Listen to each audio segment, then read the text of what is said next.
Zoning Commission meeting for July 21st will now come to order. Let's please rise and pledge allegiance to our flag.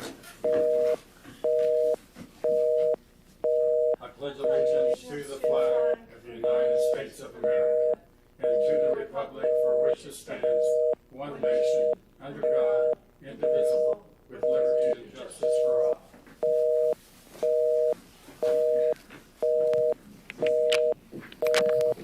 Roll call, please. Chairman Severs. Present. Vice Chairman Spidell. Present. Secretary Richardson. Present. Member Grant.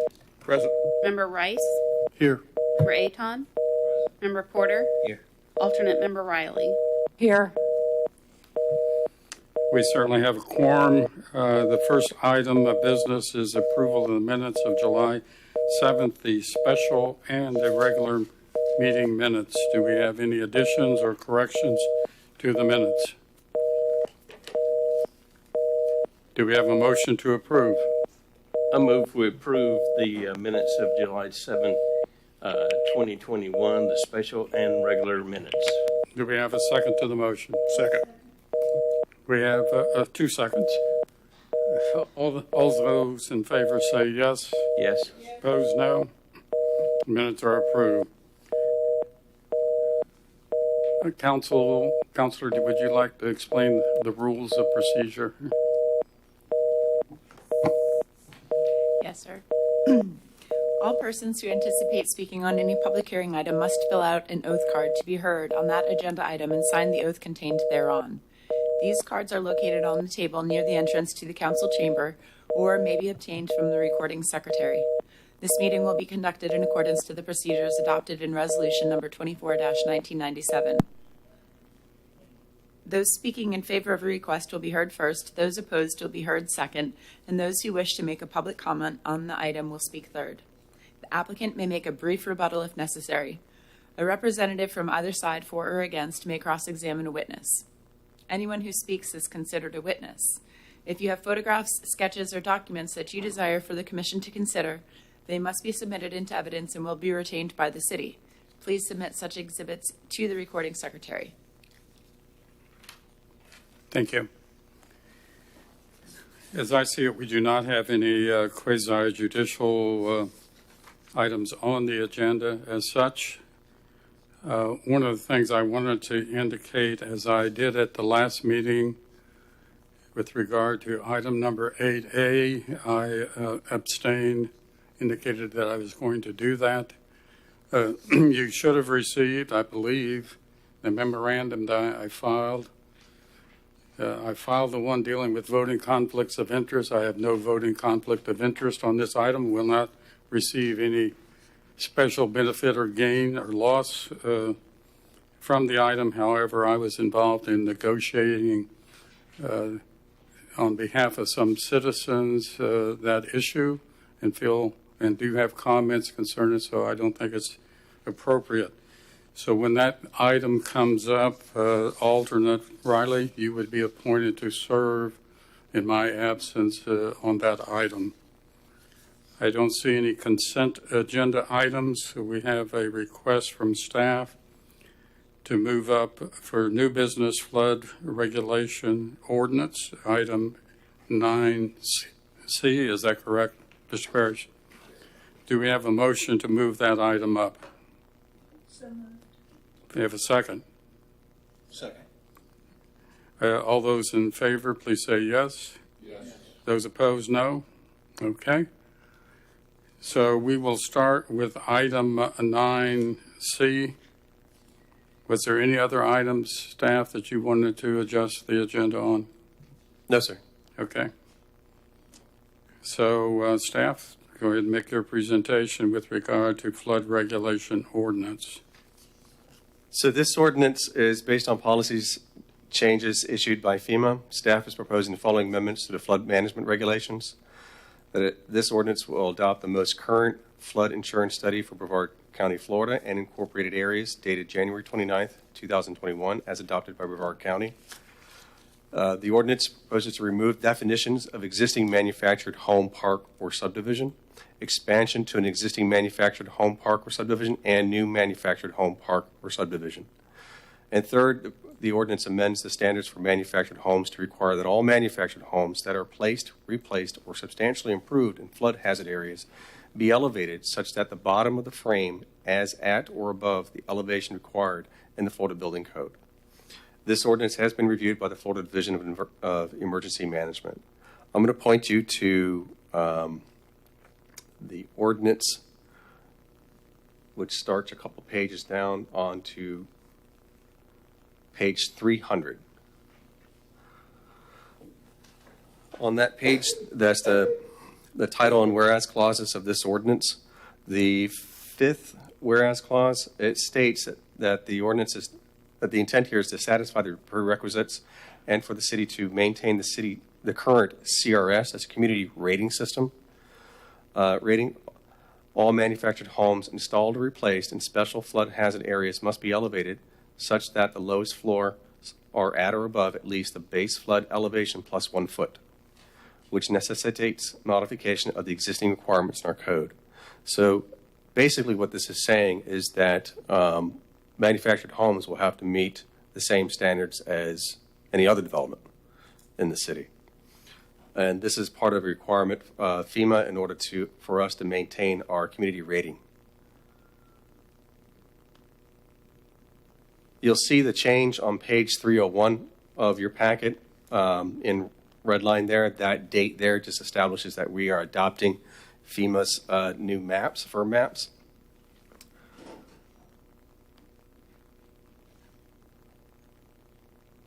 On that same page on the bottom, you'll see some strike-through language. Again, that is the definitions that are now irrelevant because of this change. And so they're being proposed to be deleted from the code, since manufactured homes have to meet the standards of any other development. And then you'll see on page 302 of your packet, the ordinance, strike-through and underline language there about the elevation requirement. So with that, I'll try and answer any questions you have. And we also have City Engineer Quabeno Alfoso to answer any questions you might have about this requirement as well, and about this proposed ordinance.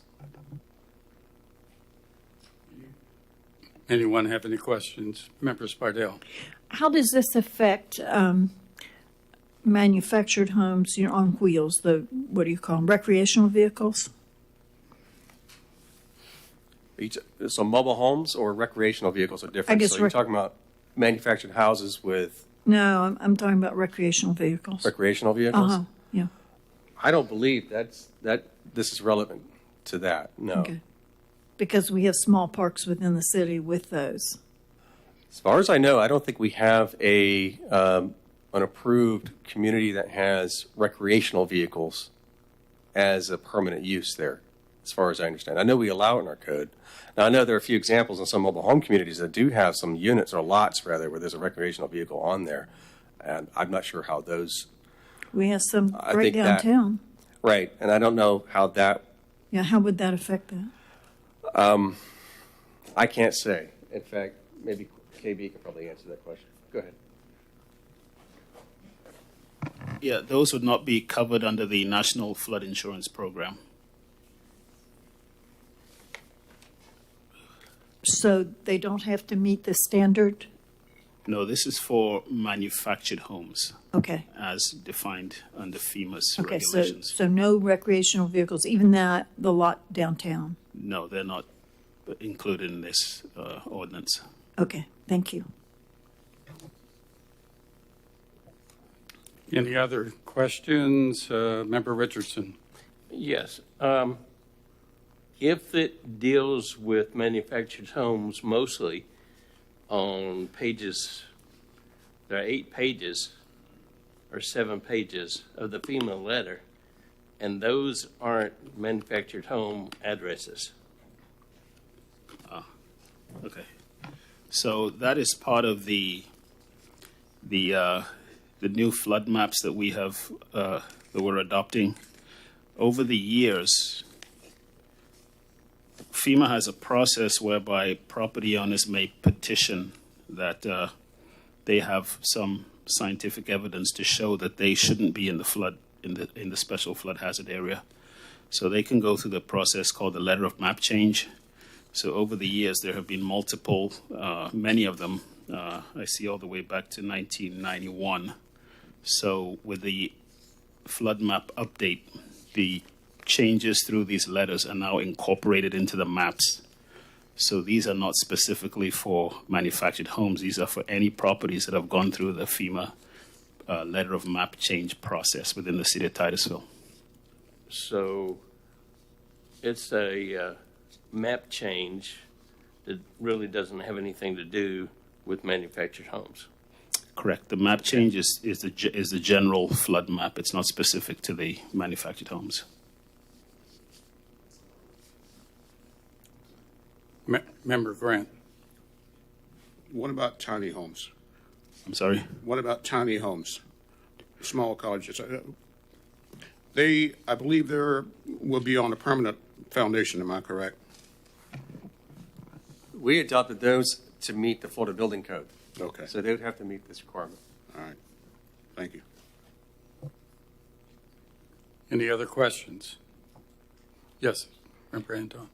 Do we know if this change actually affects any of the current manufactured home parks or sites in the city as far as, because it involves replacement, so when a unit needs to be replaced, it'll come under this requirement? Do we have any idea what the floodplain difference is in this? As I mean, usually there's probably 12 to 18 inches between the frame and the ground anyway, so I don't have a specific address for a specific manufactured home park in Titusville, but this covers any existing manufactured home park based on how FEMA defines it. And I can get you that definition, and we do have those in Titusville. but existing homes are grandfathered and they don't have to come in and raise their home, but if they replace a home, it has to be raised up to meet the standard. That is correct, yes. Member Rice. Well, I can shed a little light on that. You know, if a existing home, okay, wasn't in the floodplain, but then with the new maps, it is in the floodplain, okay, they still have to follow all the same rules, but they're going to be required now probably by their mortgage company to get flood insurance. And if the house is destroyed by flood or anything like that, now they can't build to the old standard. They have to build to the new standard. And so that's sort of how older homes work. And my other question to KB, without adopting this, it would affect our NFIP, our being in that program. Is that a correct statement? Yes, in order to maintain a rating of 8 or better, we must make this change. Okay, that's what. And we're an 8 right now. We're currently a 7. We're going for 7. Yes. Okay, very good. It just sheds some light. There's ratings, okay, and depending on the standard that each community gets, people that do have to have flood insurance, the lower you get your rating, the more reduced rate they get in their insurance, because the city is good at doing that. And it's very hard to get from step to step. I think I only got it to one step. KB's taking it to the next step. So, it does matter with the insurance rates that people get by adopting certain things to get to that level. And part of it is community outreach and all kinds of different programs that you have to do. Okay, any other questions? Let's open the public hearing. Do we have any cards? No, sir. No cards on this item? We'll close the public hearing. Do we have a motion on this item? Member Grant. Mr. Chairman, I recommend that we approve the ordinance as proposed. Do we have a second? Second. We have 2 seconds. Okay, and any discussion on the motion? Roll call, please. Secretary Richardson, Yes. Member Porter, Yes. Member Aton, Yes. Member Grant, Yes. Member Rice, Yes. Vice Chairman Spidell, Chairman Severs. Yes. As I understand it, next item we're back on the agenda for is the old business, the right-of-way 1-2021 Riverside Drive, River Palms condominiums. At this time, I would be stepping down, and alternate member Riley, you can participate.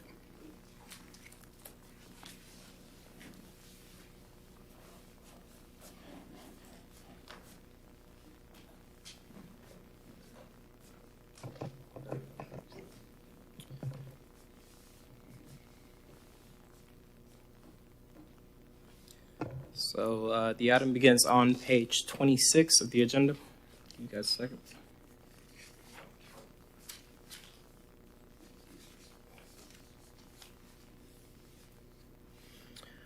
The applicant submitted a request to vacate a portion of Riverside Drive in front of the River Palms Riverfront Condominiums development. The right-of-way contains about 8,939 square feet and measures 148 feet in linear length. In 2007, the city entered a development agreement with the owner of the River Palms condominium property with the condition that the right-of-way be vacated.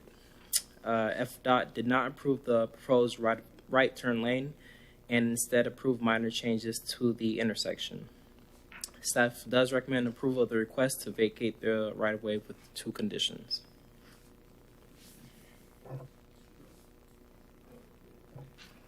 I'll go ahead and read those conditions. Number 1, that the drainage and utility easements are provided over all existing water, sewer, and drainage facilities in the area to be vacated together with easements access to these areas.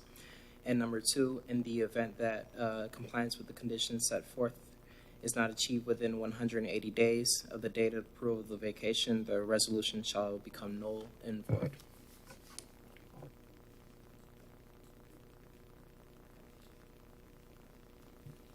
If I could add, at your last meeting, when you asked us to put more signs out and notify more people beyond the standard 500-foot notice requirement, we brought that to City Council, and they approved us only to put more signs out.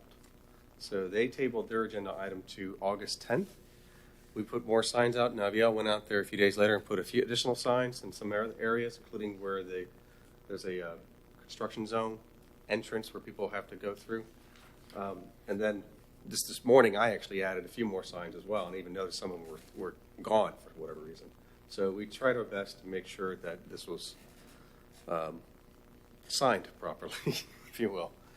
But that was the best direction that we received from our management, to go forward with additional regular signs.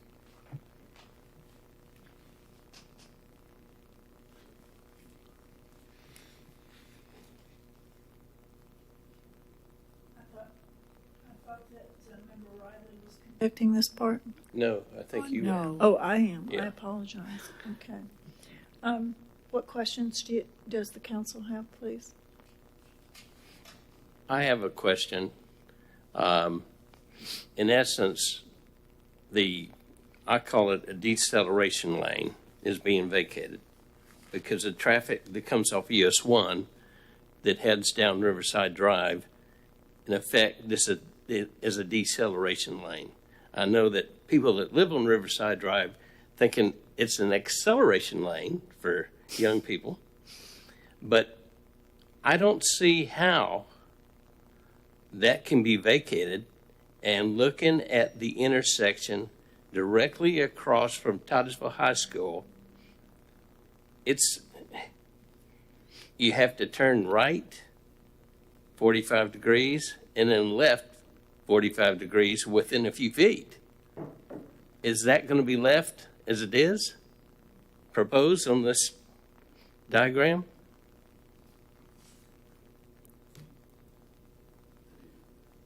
The FDOT, on this agenda item from your last time, we added the FDOT permit. And that is, you can see the illustrations that were part of that permit on page 85 through 87 of your packet. And it includes the modification to that right turn at that intersection of US 1 and Terrace Lane, I believe, Terrier Lane. And you can see how what looks like, what appears to be like a 90-degree angle turn Yeah. there is now curved a bit more, so that is what FDOT has approved. Our understanding is that that was approved, this permit was approved with the understanding that that segment of Riverside Drive would also be vacated. And I'm going to assume you're saying it was part of the agreement that was reached in 2007? The agreement that was reached in 2007, if you look at, well, it's not very clear there, but we did put it in the staff report, so let me bring you there.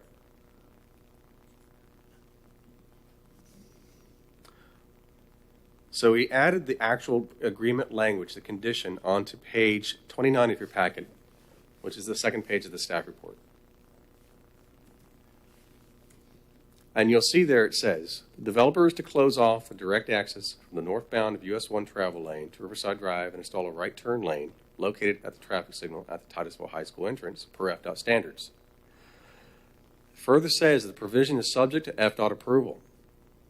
So if FDOT does not grant approval, provided that the developer has submitted all FDOT application requirements, then the developer shall have no obligation under this provision, and the balance of the agreement shall remain in full force and effect. So the development shall not be obligated, the developer, I guess the development says here, shall not be obligated to close the access and install the turn lane until the time of construction of the project. So what happened here is that FDOT did not approve the proposed right turn lane. We do have evidence that the applicant did fulfill this condition by providing everything that was required at FDOT. In fact, FDOT iterated to us in several communications and emails that they firmly did not approve and receive what they needed, and they did not approve the proposed right turn lane. So because that FDOT did not approve it, the question was, are they still obligated then to vacate this segment of Riverside Drive? According to the applicant and our conversation with Public Works and our conversation with some members of FDOT, they believe it would be safer to vacate this segment of Riverside Drive. So the question is, we believe that they fulfilled the letter of the condition. And the city's standpoint is that we believe that this segment of Riverside Drive would be safer to be vacated. But that's what's being requested of you right now. If they vacate this, then if it's not vacated, then this permit they have from FDOT would have to be most likely modified in some way or reissued. I'm not sure what FDOT would do, because it looks like, according to this permit, that the modification to that intersection was based on, partly, on the fact that this segment of Riverside Drive was going to be vacated. Did the legal settlement include another entrance into condos? I believe you're referring to the development agreement itself for Yeah. the condominium development? Well, the 2007 action. So that, and we did include a copy of it for you. I've read it. Okay. It does have several, I think 3 entrances altogether for the full development, if that's what you're asking. Yeah. Okay. Sir. And it doesn't have those 3 now. Well, they've only started with the first phase of what they've called the first phase, which is the condominiums you see built out on US 1 now. They have not gone forward with the next phase. So this first phase actually has one main entrance and a secondary entrance as well, further north from near the north boundary of the property. So if they go forward with the next phase, they have been informed that they will have to provide all access points per the agreement. So the questions I have. I have some questions. What was the purpose of closing this? Is it to ease traffic? Is it? My understanding at the time that this agreement was drafted in 2007 was for safety concerns because of the development. Safety in what respect? People entering, people leaving, people living there? I can't answer that question. What was the motivation in 2007 with this development agreement? This is something we have to, it's in effect, and so we have to abide by it. Okay. Vice Chair Spidell. Yes. I've got a few questions. I don't understand what is meant by safety concerns. I know you've been maybe trying to answer that, but I mean, it's all well and good to say safety concerns, and if it's true, if they're valid safety concerns, then it's a good thing to do. But what are the safety concerns? For example, that is across the street, the entrance to Titusville High School. And if you're there in the morning or at time when it releases, there's a lot of congestion at that intersection just from the high school. Forget about Riverside Drive. And the road seems to serve as a decongesting device because people that are northbound that have business either in Riverside Drive or Indian River Avenue or in that area of the town can make a right turn for easy access and not be caught up in the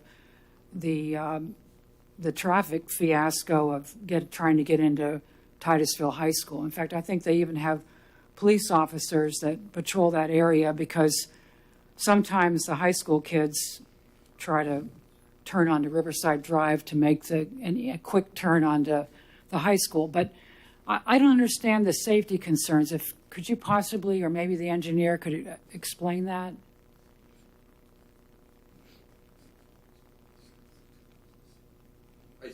Is your question based on what was the motivation for the conditions that were applied to the development agreement in 2007, or about safety concerns that we have today? Well, if what you're saying is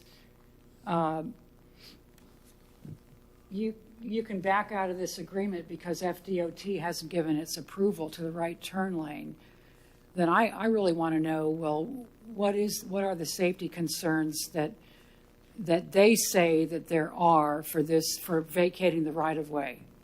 I actually want, I can't, for whatever reason, I can't get access to it, but on your agenda star, on your desktop, I think I copied or saved the email communication that we received from FDOT.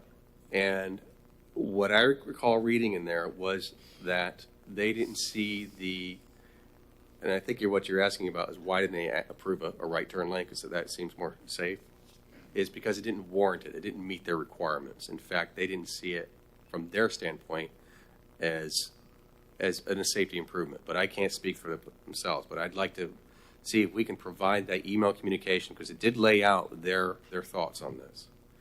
And I hope I hope I saved it in that folder. If not, we can provide it to you. And what's that? Yeah, Go ahead. there's a folder for documents there. I don't know the name. Okay. Was the right turn lane supposed to cover the triangle that's being asked to be vacated? Was the right turn lane going to encompass the same space as that triangle? I don't believe so. I think the intent was that right. Go ahead. I'm sorry. I think the right turn lane is at the intersection. They prefer vehicles to stop at the intersection and then make the right when it's safe, versus coming down US 1 heading north and then peeling off at a higher rate of speed onto Riverside Drive. So if it had gotten the right turn lane status that you requested from FDOT, then there would be still this triangle that the developer is asking to be vacated. Yes, that is correct. That triangular portion of area will still be there, but it will no longer be part of the right-of-way. Okay. Some of the concerns I have are that, and you say this in this document that we got, right-of-way vacation, it's a permanent move, correct? In other words, once you vacate that right-of-way, it's gone. It's like it's a forever move. That's correct. Okay.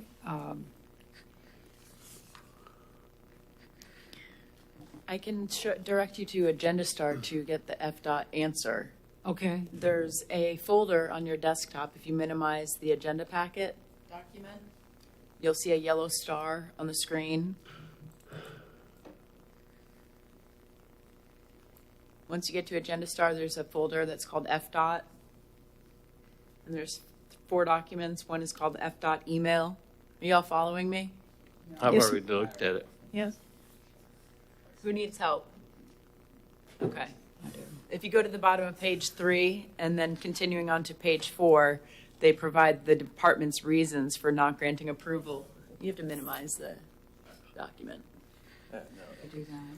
Up on the top, there, the little bar. This one. Yep. Okay. And then the agenda star. Oh. Double click.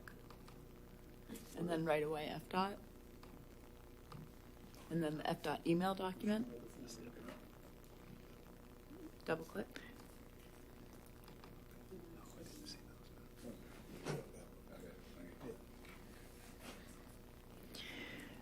From this diagram on, what's the page number on the diagram? 100. Are you talking about the FDOT permit that shows the diagram of the changes? No, I'm going to another. you. No, I'm okay. Now I can't get rid of the FDOT stuff.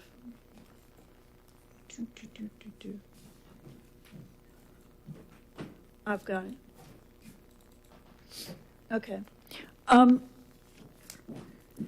How long has this road been here?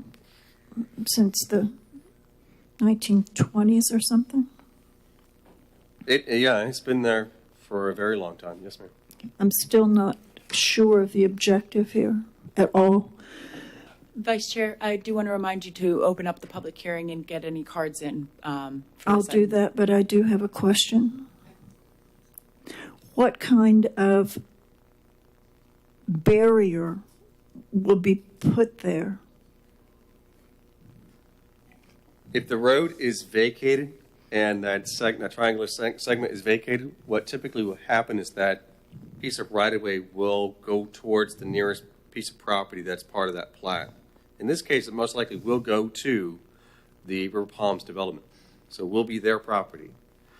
However, there can be a lot of restrictions on there. So that road can go away. They could take it out.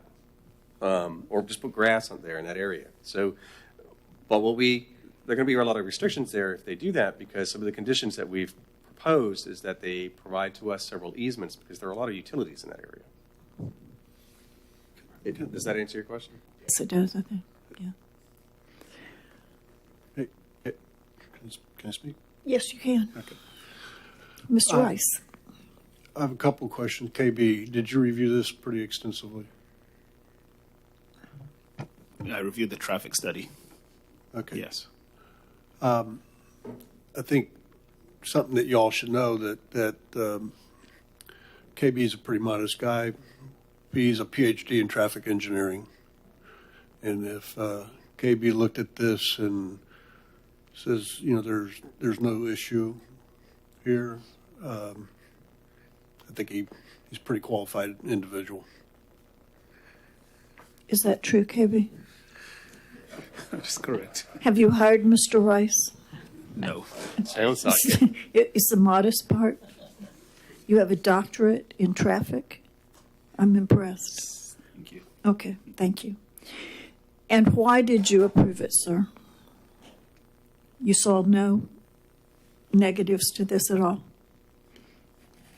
Well, I mean, the discussion had been ongoing between the city and FDOT since 2007, which I was not part of. But when I came on board, I was asked to review the traffic study.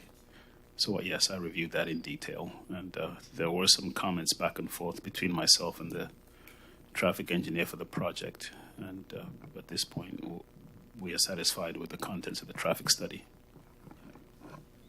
You see no negatives as far as traffic hazards and safety? No, I do not. No. The traffic study demonstrates what is reasonably projected to occur once the development is in place. Thank you. Any other commissioners with questions? Can you call for cards, please? Susan Palma, Ms. Palmer?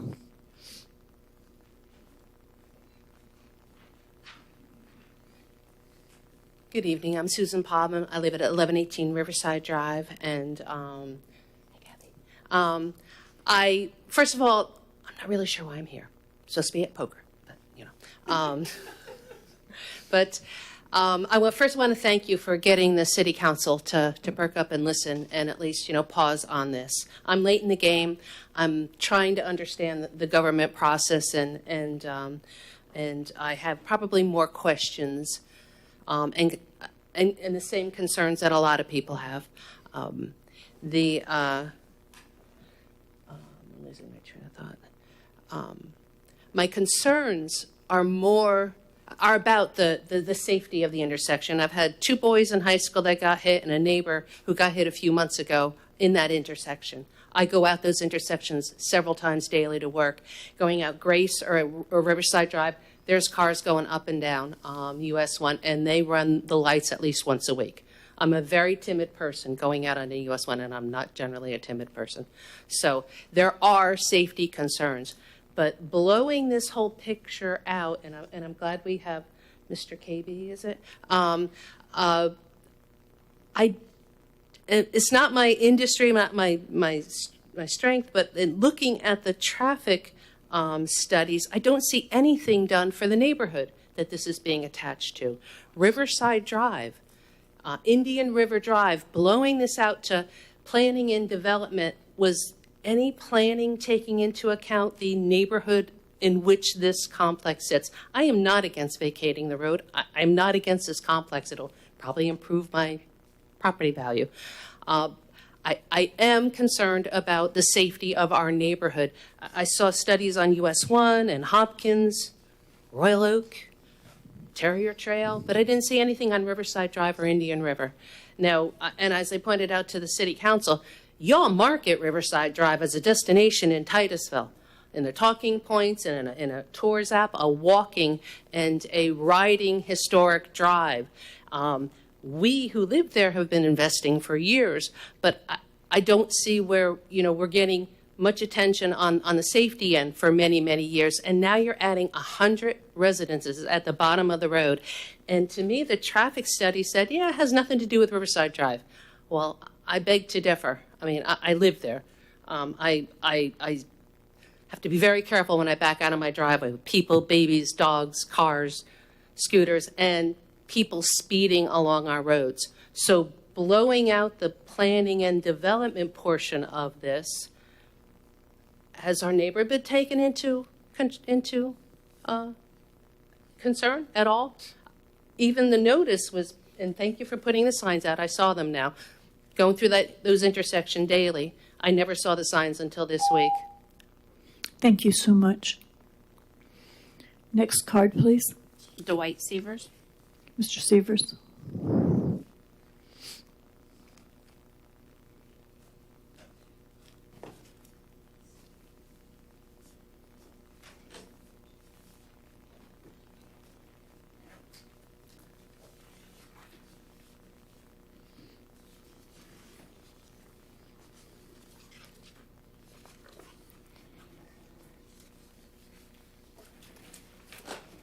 For the record, my name is Dwight Severs.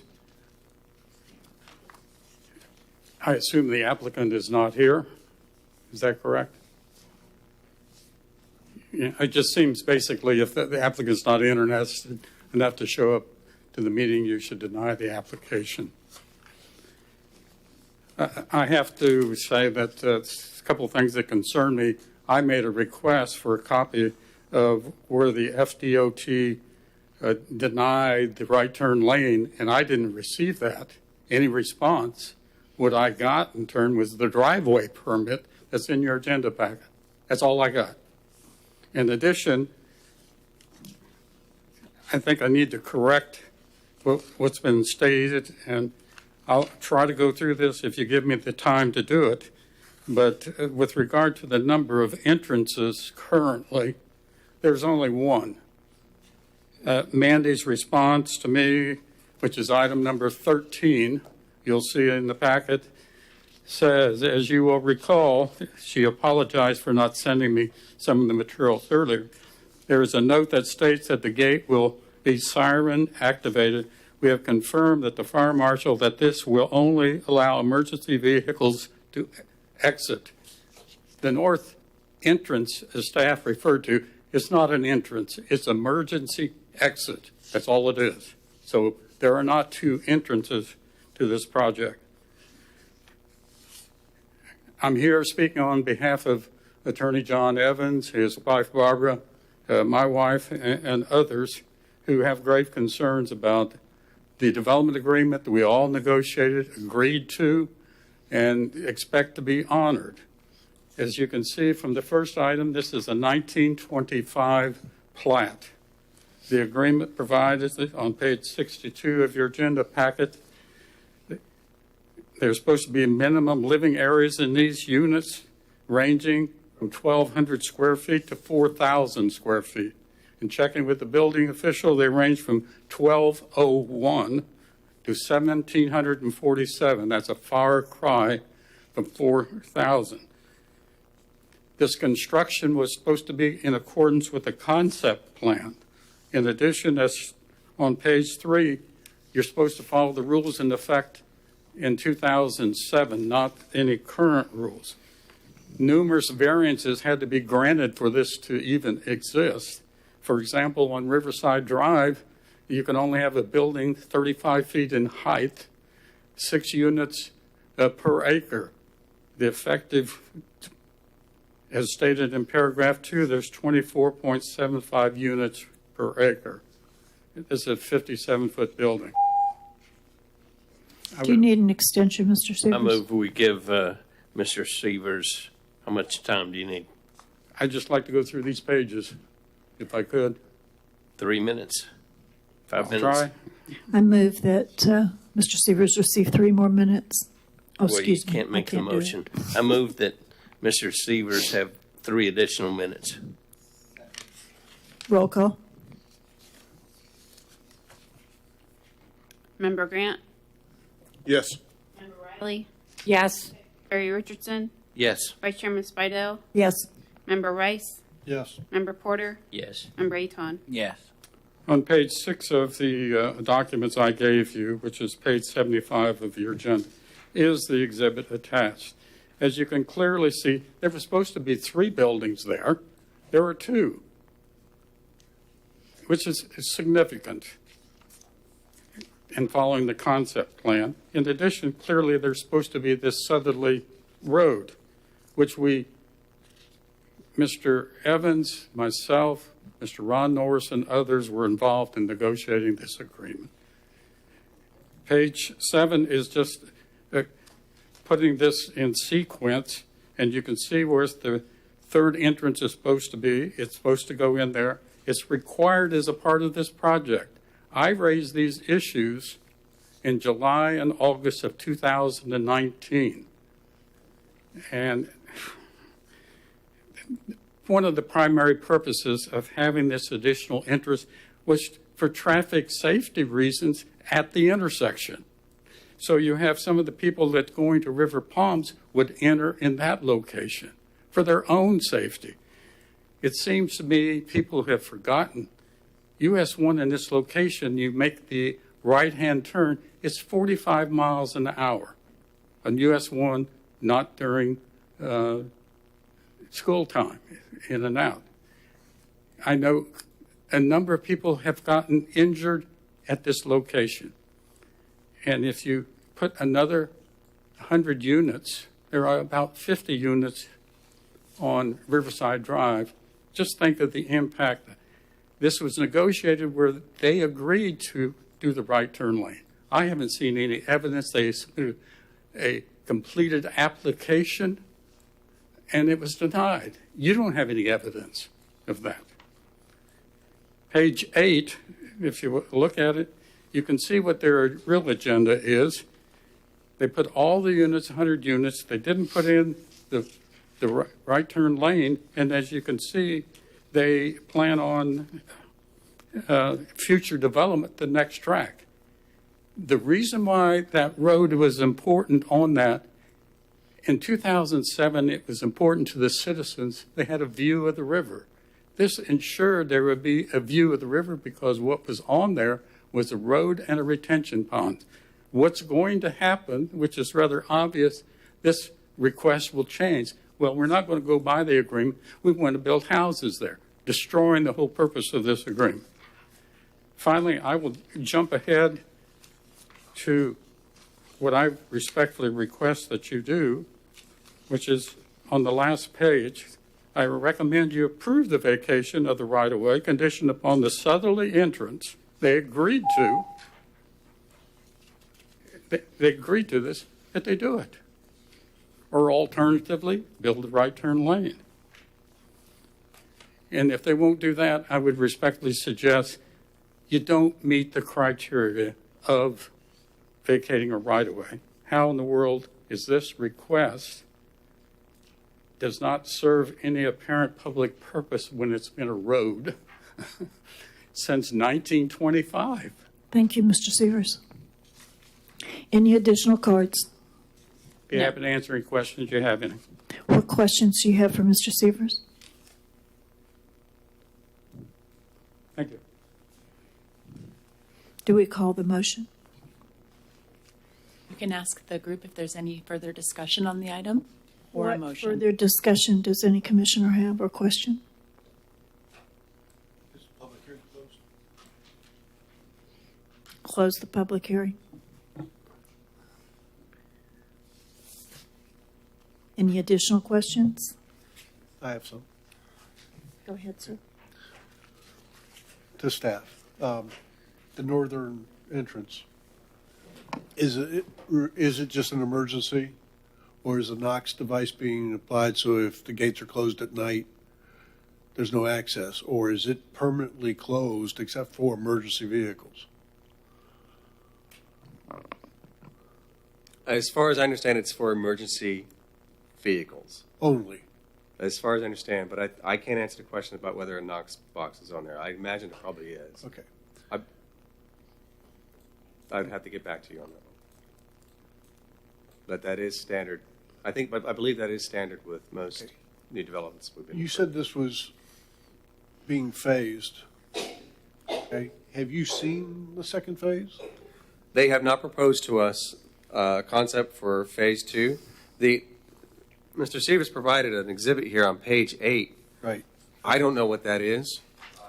I believe what he said, it came from the applicant. If you look on page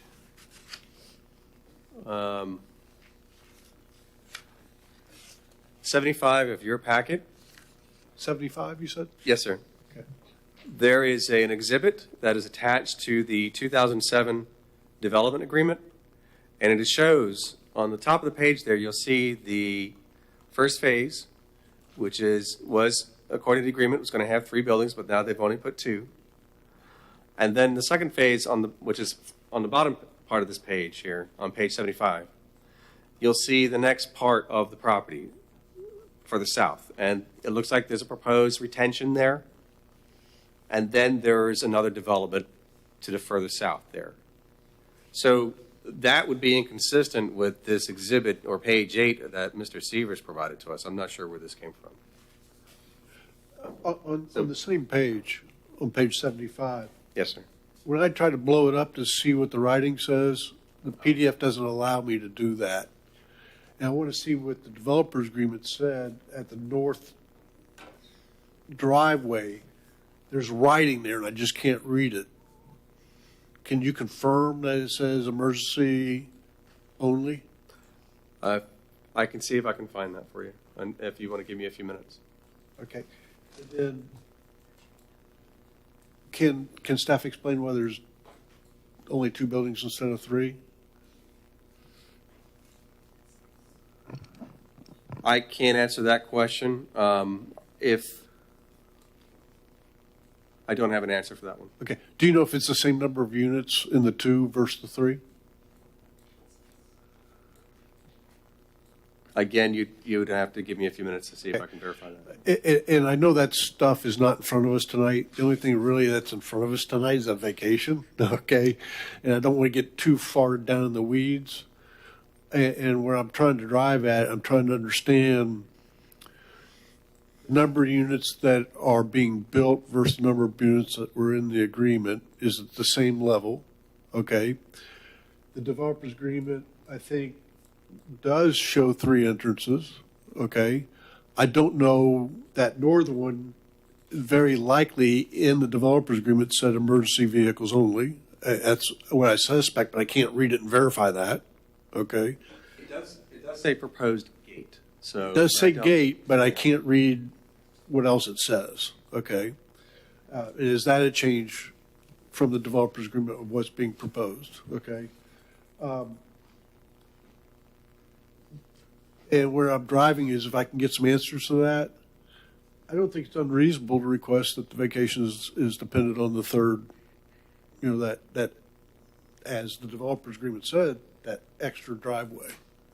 I don't think that's an unreasonable request, but I'd like to know the answers to those questions. I have an additional question.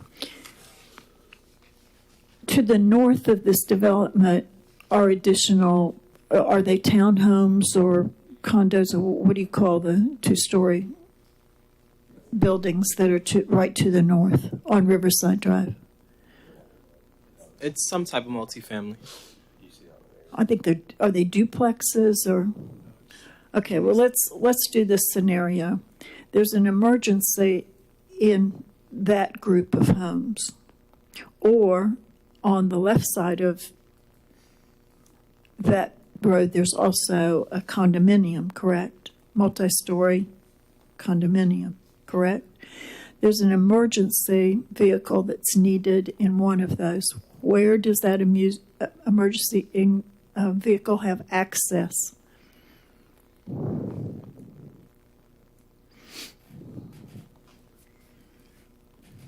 Ms. Bidell, are you asking about an existing development on the north of this development? Sure. And just trying to find out. They're duplexes. I don't know whether they're duplexes or they're 2-story. I think the question is, did And then they on meet the code at the time? Is that what you're? I mean, they're current buildings. I'm asking about safety again. Okay. But safety in another, not traffic safety, but safety of residents that are already living there. So where does the emergency vehicle have access to Riverside?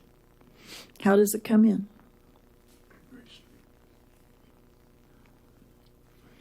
Does it go south on US 1 and turn on Grace Street and come in that way and go south?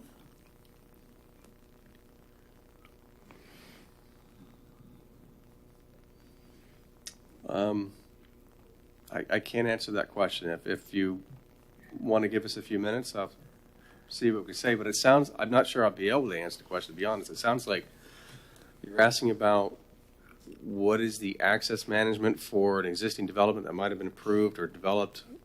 If you're closing off When? a street, okay, Oh, if we're closing off this segment of the road? correct. So How does an emergency vehicle then access those existing properties on Riverside Drive? So this segment of the road, what's being requested tonight is just that segment of the road that is south of the intersection of Terrier. I know that. So everything north would still be public right-of-way. You'd still be able to access that road and those developments. Okay, it's just that other section, that little sliver that's in there. Correct. Okay. Yes, ma'am. Okay, I follow what you're asking now. Ms. Riley?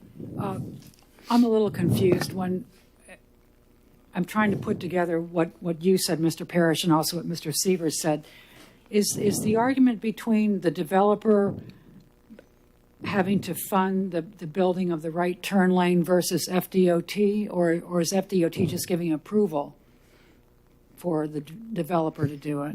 So your question is, are they not putting the right turn lane because of funding? Is the developer, you said FDOT did not approve a right turn lane. So could the developer have built the turn lane on its own, or does it? Only with FDOT's approval. They have to get a permit from FDOT. That's their road. So they can't just go in and do that themselves. Okay, so they can't, there's no way they can do it because FDOT didn't approve it, Correct.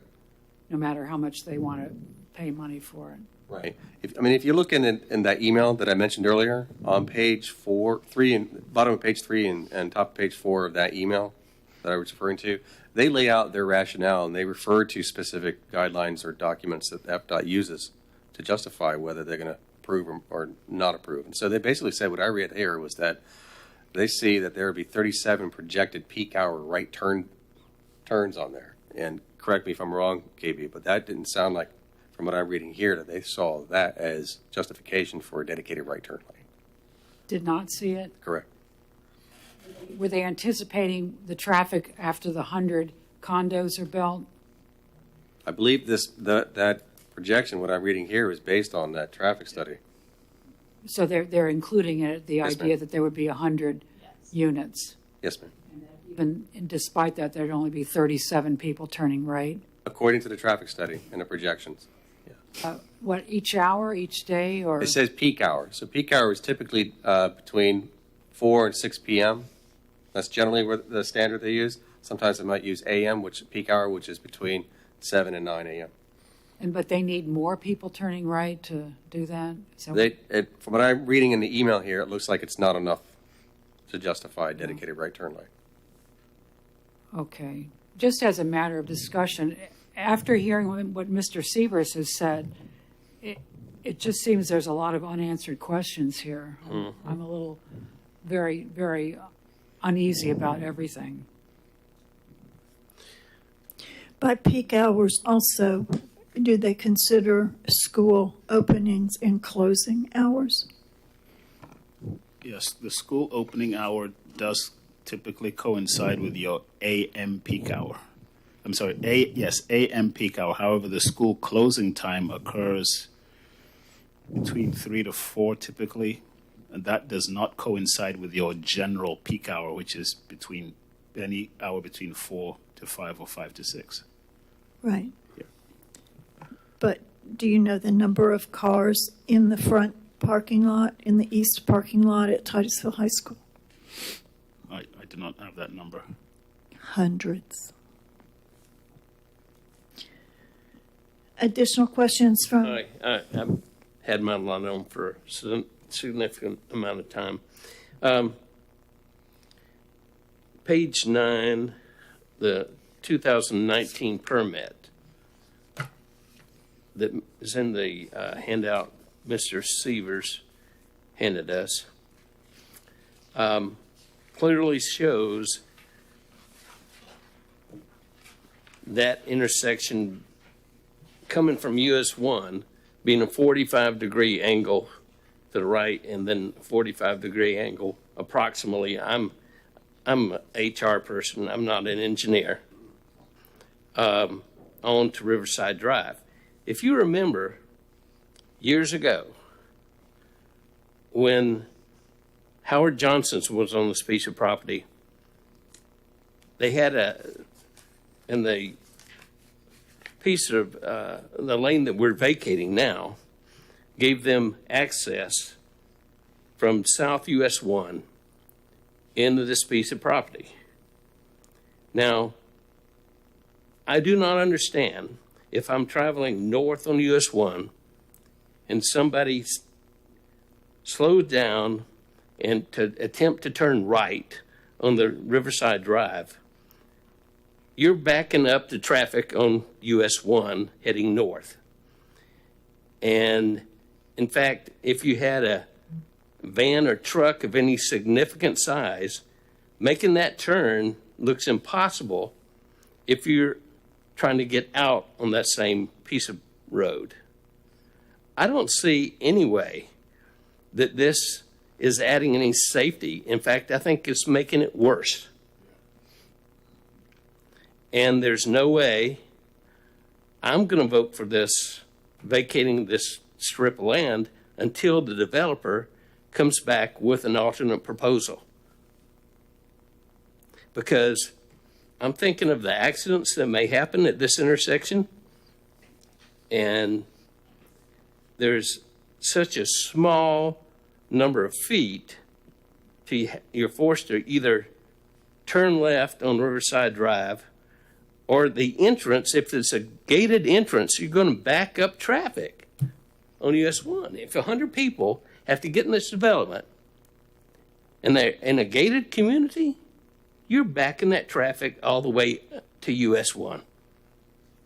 So I've stayed to my position, and I will not vote for the vacation.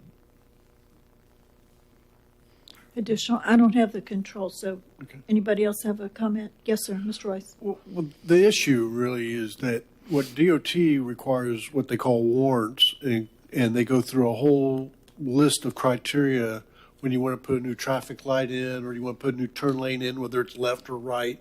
And if the warrants don't meet the criteria, then they don't issue a permit for that. And that's what this case is. And so what that's telling me as an engineer, there's not enough cars that are making this turn that's going to cause a problem at this intersection. Because if it did, it would meet the warrants and DOT would have approved it. That's what I mean, if I'm wrong, KB, please speak up. But so that's really the issue. Okay. Is this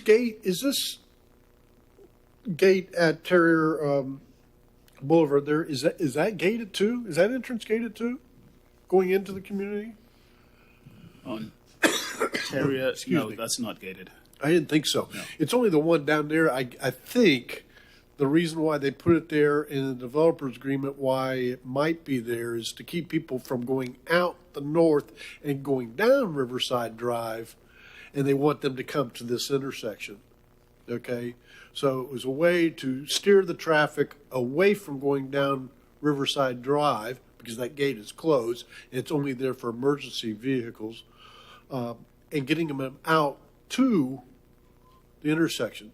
The other thing that I struggle with, and I live in the community, but I live on the far north side of the community, so it doesn't affect me. Okay, and I'm very sensitive to, our neighborhood, but then when they close US 1 for street parties, all the traffic goes right to my driveway. Okay, I get it. Okay, that's part of living downtown, but for me, but. What I see as the plus is I'm taking traffic that's going 45 miles an hour and taking it to a signalized intersection that's going to do automatically the street calming, because it has to go through an intersection, make a right turn and then a left turn. So now you're taking that traffic that was going 45 miles an hour and you're calming it. And now it's not going to go down Riverside Drive at a higher rate of speed. And it's going to discourage people from using Riverside Drive from going down that direction to bypass everything, because it's faster to take US 1, because now you still have to go through the light. So the light is therefore the light, it becomes a non-obstacle anymore, because right now if the light is red and people don't wait, they just shoot down that little path and they go down. Okay? Well, now you're saying, no, you have to go through the light now. So it's still faster for them to continue down US 1 than to go down River's Edge Drive. And that's just the way I sort of picture it and look at it. So I just want to share that with you all. Does anybody else have? Yes, sir. So, is the right of way we are vacating? I know with the US 1 in particular, there's a significant amount of right of way that belongs to FDOT that is not part of the road. So, would the turn lane, had it been built, or should it need to be built in the future, is it part of the right of way that we're vacating, or is it still part of FDOT's right of way? So at some point in the future, should they decide there needs to be a turn lane there, they could build it. KB, I think I can answer that, but KB, please interject if I'm incorrect. So I think there are two parts to your question. The first one is the permit that was issued by FDOT for the modification to right turn intersection included the understanding that that segment of Riverside Drive would be vacated. So if it's not vacated, then that permit might not be any good. They'll have to go back and redo it again. The other part of your question, I think, had to do with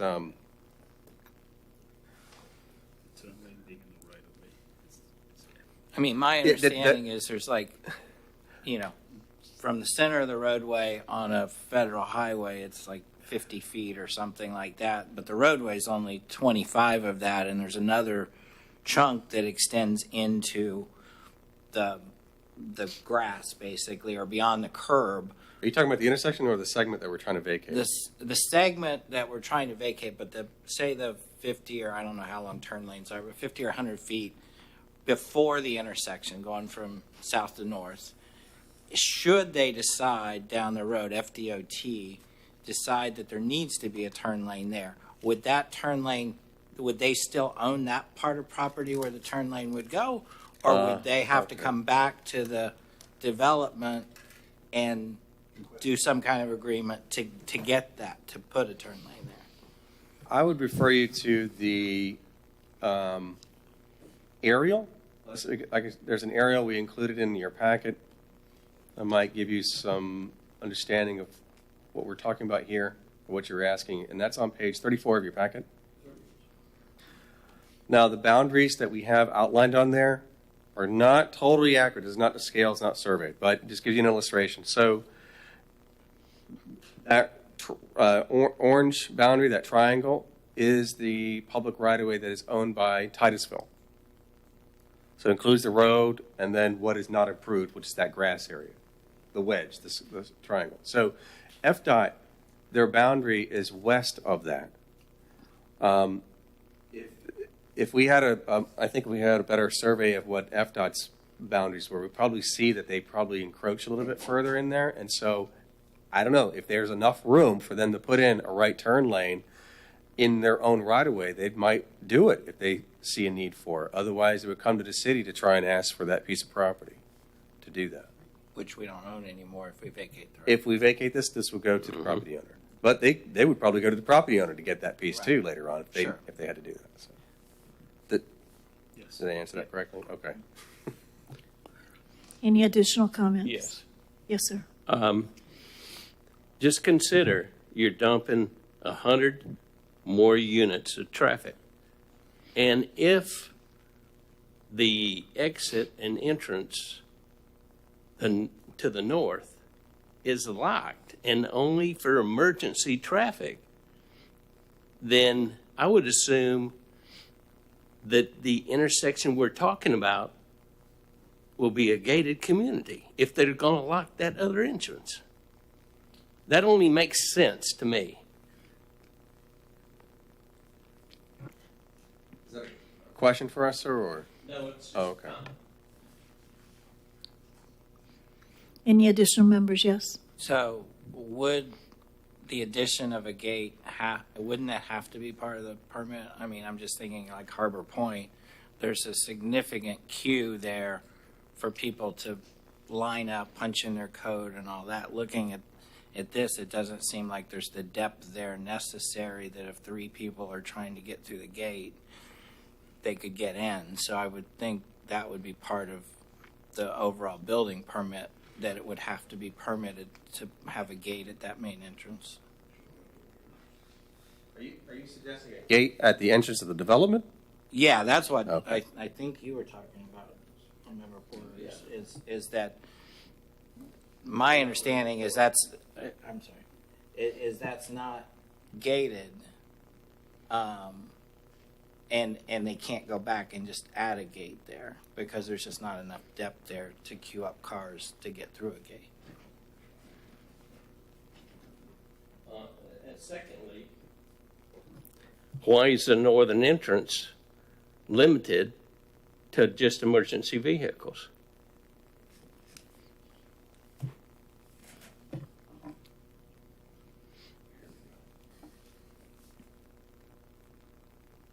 Okay, so that is a repeat of Mr. Rice's question earlier, and I was looking for a clearer copy of the agreement, and I found it again, and it is not clear. So I do not have a sharp image of this.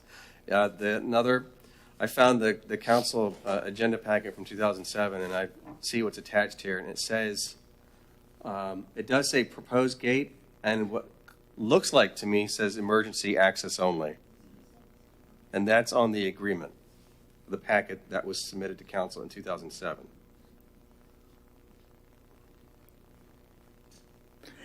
I can try and clip this and save it into that folder so you can all see it. Well, would the person who had the legal agreement drawn and participated in the agreement have anything to say, Mr. Severs? It is, please. Thanks.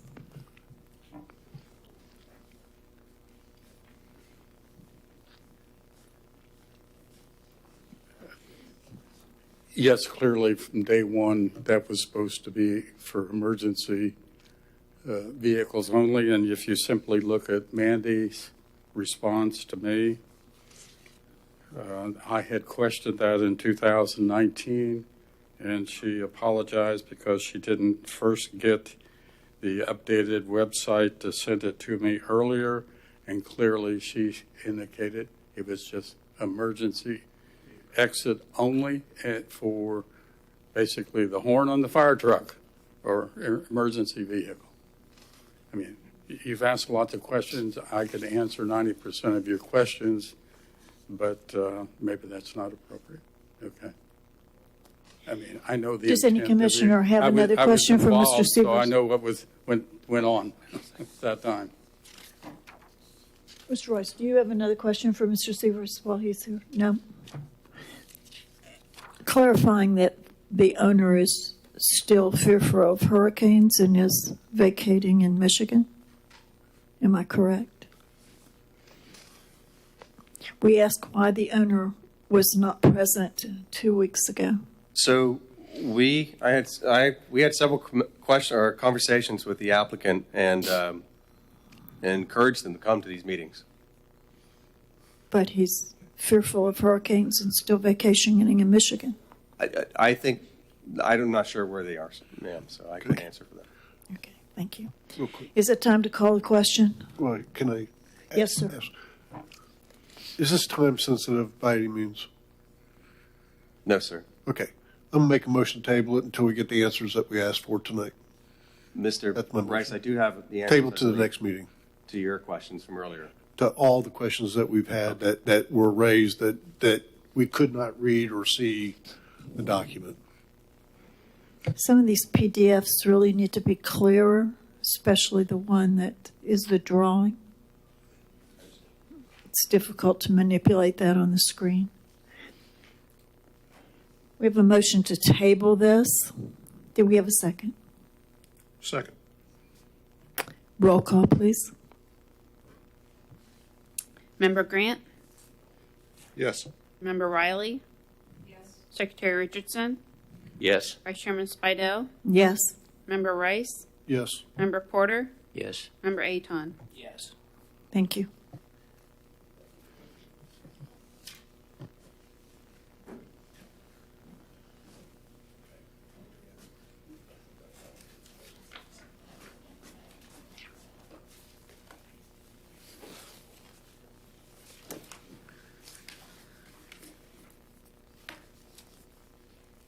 I see we have someone else here in the audience. Are you here on a particular item? Yes.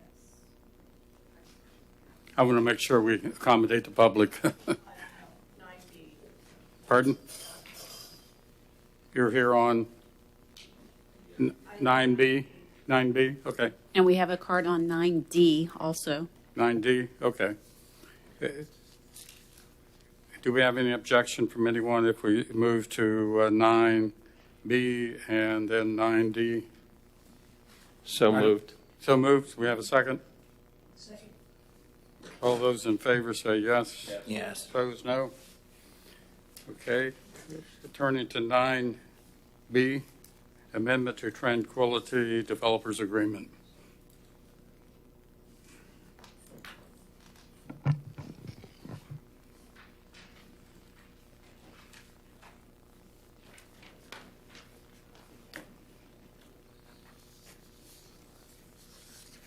The applicant, Gary Allen Jr., on behalf of Sunbelt Titusville Investments, LLC, and Carolina Holdings II, LLC owners is requesting approval of the First Amendment to the Tranquility, aka Antigua Bay Development Agreement.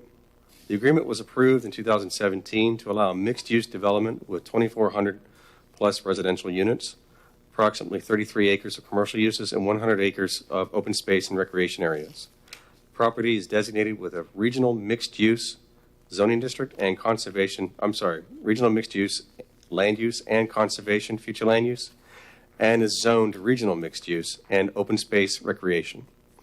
The amendment proposed in this request clarifies approval of the residential block length in excess of 1,000 feet and the requirement for increased side setbacks or installation of fire sprinkler systems in residential structures.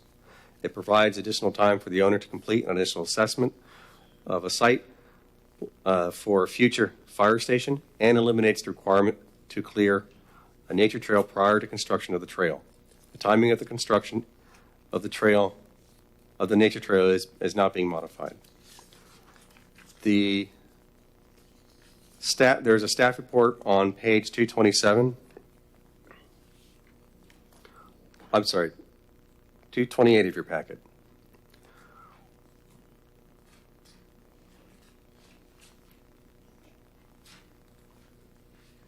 Just to give you a little brief history, this property is about 350 plus acres, but it has one land use on it and one zoning district on it that exists nowhere else in the city. And this is a large-scale planned development, basically. In 2017, this agreement that this amendment will amend included a master plan that included those 2,400 plus residential units, that includes 2 single-family subdivisions, several multifamily parcels, commercial parcel, and a significant amount of open space. And this large property is located northeast of NASA Causeway and US 1. I'll briefly summarize the actual amendments that's being proposed here. Section 3.6.6 provides a description of the block length to be in excess of 1,000 feet.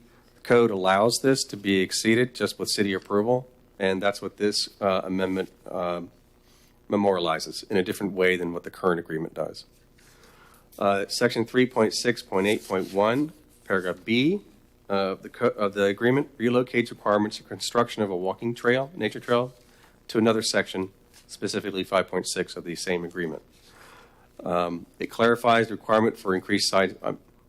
The nature trail, the reason that's happening is because the current agreement says that there's a timing mechanism as to when clearing for the trail is supposed to happen and when construction of the trail is supposed to happen, and there are different times. So what this agreement amendment is supposed to do is to put them together. The next paragraph in that same section, D, clarifies the requirement for increased side setbacks or installation of fire sprinkler systems in residential structures as required by the fire chief. The original agreement was approved to allow a reduction in the setbacks for single-family homes from 10 feet to 5 feet, so there'd be 10 feet separation between single-family homes. This amendment doesn't change that; it just clarifies it. That if they'll have to sprinkle their homes unless there's a fire station. Section 5.6 is also being amended. Language requiring construction of the walking trail. This is where that nature trail language is being moved to. Section 10.7 extends the time for the developer to complete an initial assessment of a site for a future fire station to be completed within 6 months after the effective date of the amendment. The proposed amendment also delineates further the requirements for the assessment, and it clarifies that the developer will convey fee simple title of the site by warranty deed. You see on page 230 of your packet, you'll see the red line strike through version of the agreement with the amendments. That strike through language starts on page 231 of your packet, and you'll see the first change there about block length, and that's referring to the single family subdivision. The next page, on page 232, you'll see the language related to the trail and timing of that trail, and that's just being moved and clarified a little bit so that clearing and construction of the trail happens at the same time. Further down on page 233 of your packet, you'll see language there about the setbacks that I referred to.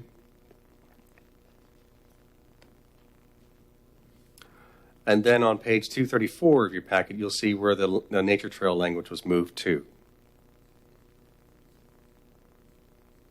The fire station property is on page 235 of your packet, and this was drafted in assistance with the fire chief and in conjunction with the applicant about the conveyance of this property to the city. It does say, though, that should the city elect to construct a fire station at the site, in the event the city decides not to construct a fire station at time of project build-out, property shall revert back to the developer.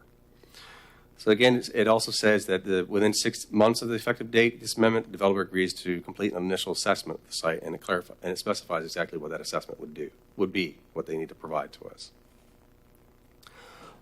I did lay on the dais there in front of you a copy of the same agreement with one change. At the very end, you will see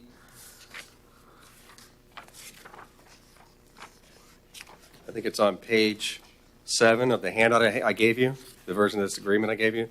We added an extra section there called number 6, ratification. And this is something that's required by our code for development agreement amendments.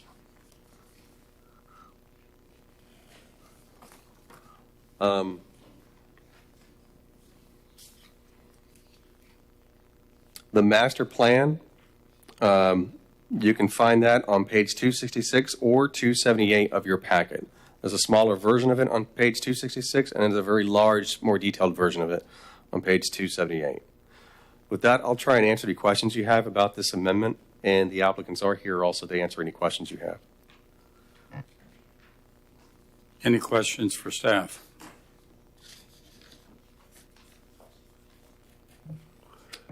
Member Rice. Why was I know it's probably not a topic that's really a big change here, but why is the walking trail going to be paved when we're trying to pass an LID ordinance and try to reduce our runoff and stuff, especially along the river? That's a good question. In 2017, between 15 and 17, when this was being negotiated, that was something that the City Council approved. I don't think LID specifically was something that was considered at that time. So it's a good question. I think one thing that was being considered at that time was ADA access. And I think we were asking for a trail that could be used by all users. Yeah. Well, I guess because the way I read the developer's agreement, there's supposed to be bike lanes along the road and all kinds of things along the road. And when I looked at the site plan, it clearly showed that the walking trail went through preservation areas. And we're putting impervious surface to the preservation areas, and I don't understand why we would do that. Okay, especially you have to treat all that, and because it's not really a bike path, because I consider the roadways and the bike paths they're providing there. I just think we're going down the wrong path trying to put pavement in a preservation area where you have to have a stormwater, and I don't know. Maybe the applicant can address that and see whether they really would object to removing that requirement or not, and making it a nice a nice alternative surface for walking. Okay, not a hard surface that's impervious to water rainfall. So that would be a question that I would want the applicant probably to address.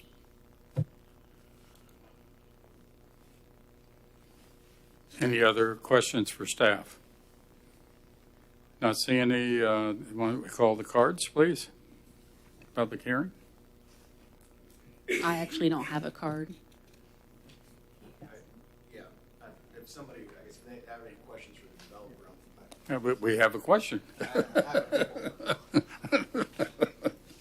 We have a question, right, Woody?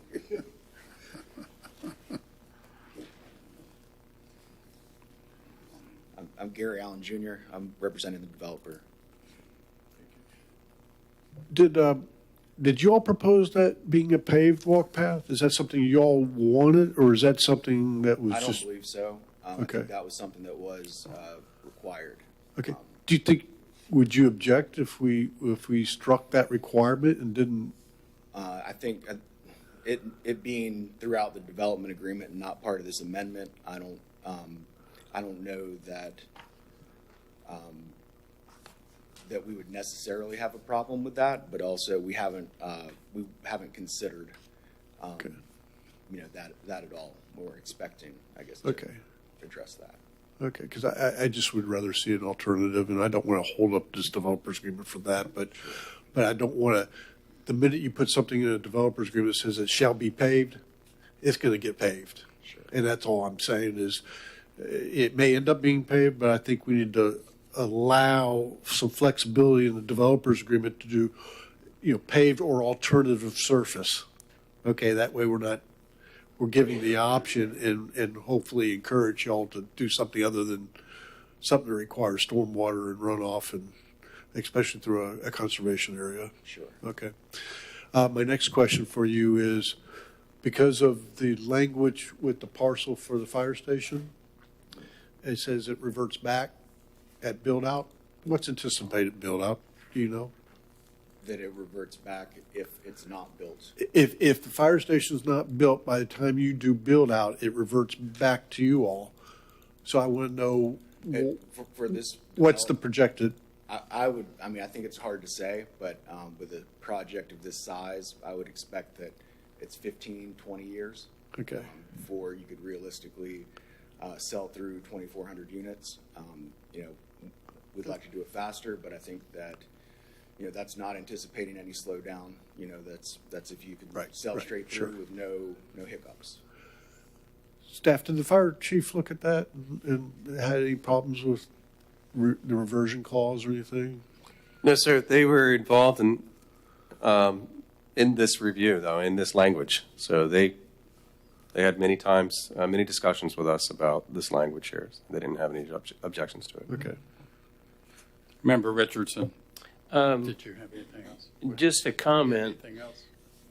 Being someone that the ADA definitely applies to, I don't have any problem with paving it or some way, impervious paving or something, so that persons with disability can use it.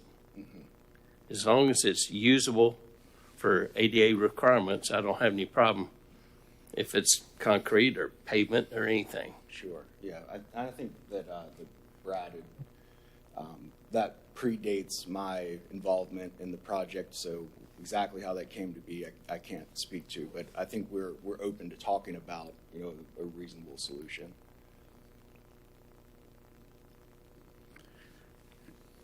This question really might be more for staff, or if you can answer it, fine. We're looking at the length of without a long cul-de-sac, et cetera. As I recall, the sketch plat that's previously been approved was for 100 units. Whenever you move beyond that, what is the projected secondary access for this project, or do you know? It comes out, if you look at the master plan, it comes out onto the so you have to loop the road all the way back to US 1.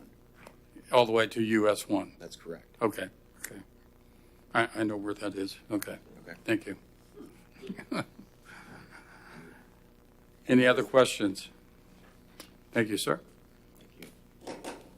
Any other questions from, we'll open the public hearing, and not seeing anyone else wanting to speak, we'll close the public hearing.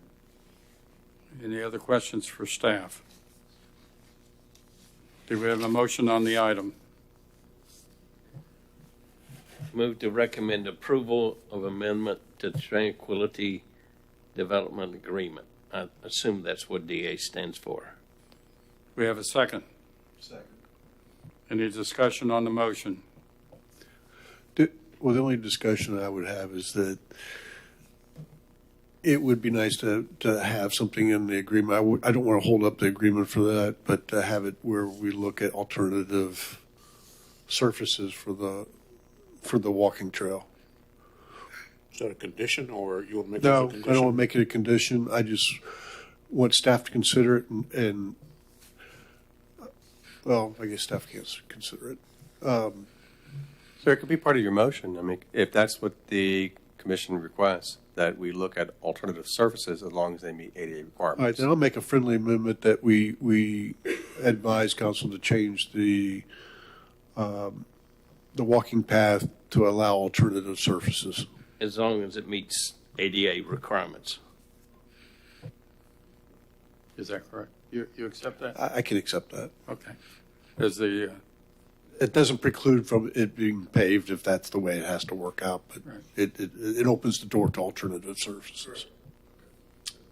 all right, does the maker of the motion accept that friendly Yes. amendment? Yes. Okay, and the second? Okay. Any further discussion on the item? Roll call. Secretary Richardson, Yes. Member Porter, Yes. Member Aton, Yes. Member Rice, Yes. Vice Chairman Spidell, Member Grant, Yes. Chairman Severs. Yes. Next item, as I recall, we have someone on 9D, is that correct? Elizabeth Oaks Townhouses? Yes. Let's move to that item.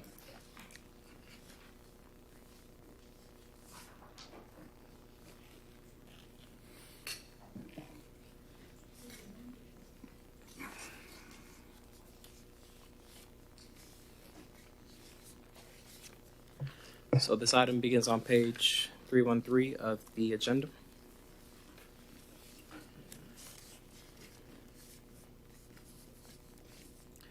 So Elizabeth Oaks is a proposed 28 two-story townhome unit across 6 buildings located at the southeast corner of East Whispering Hills Road and Elizabeth Avenue. The sketch plat is consistent with zoning codes, future land use elements, and sketch plat requirements, which are described in the staff report attached. The development also received waivers and variances due to the size and configuration of the site. I do have, if you guys, I know on that cover page of the agenda, there are some, I don't want to say discrepancies, but misspellings and different terms for the variances and the waivers that were approved. If you guys had needed any clarification, I can provide that for you.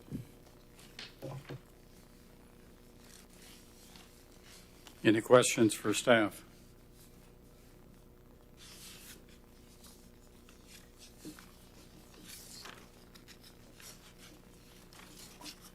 One question I had for staff deals with the 30-324 and the 10% preservation requirement.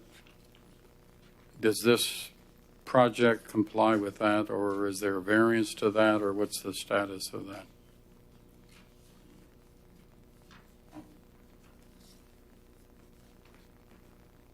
Which section are you referring to? 30-324, the current code that requires 10% preservation in residential development.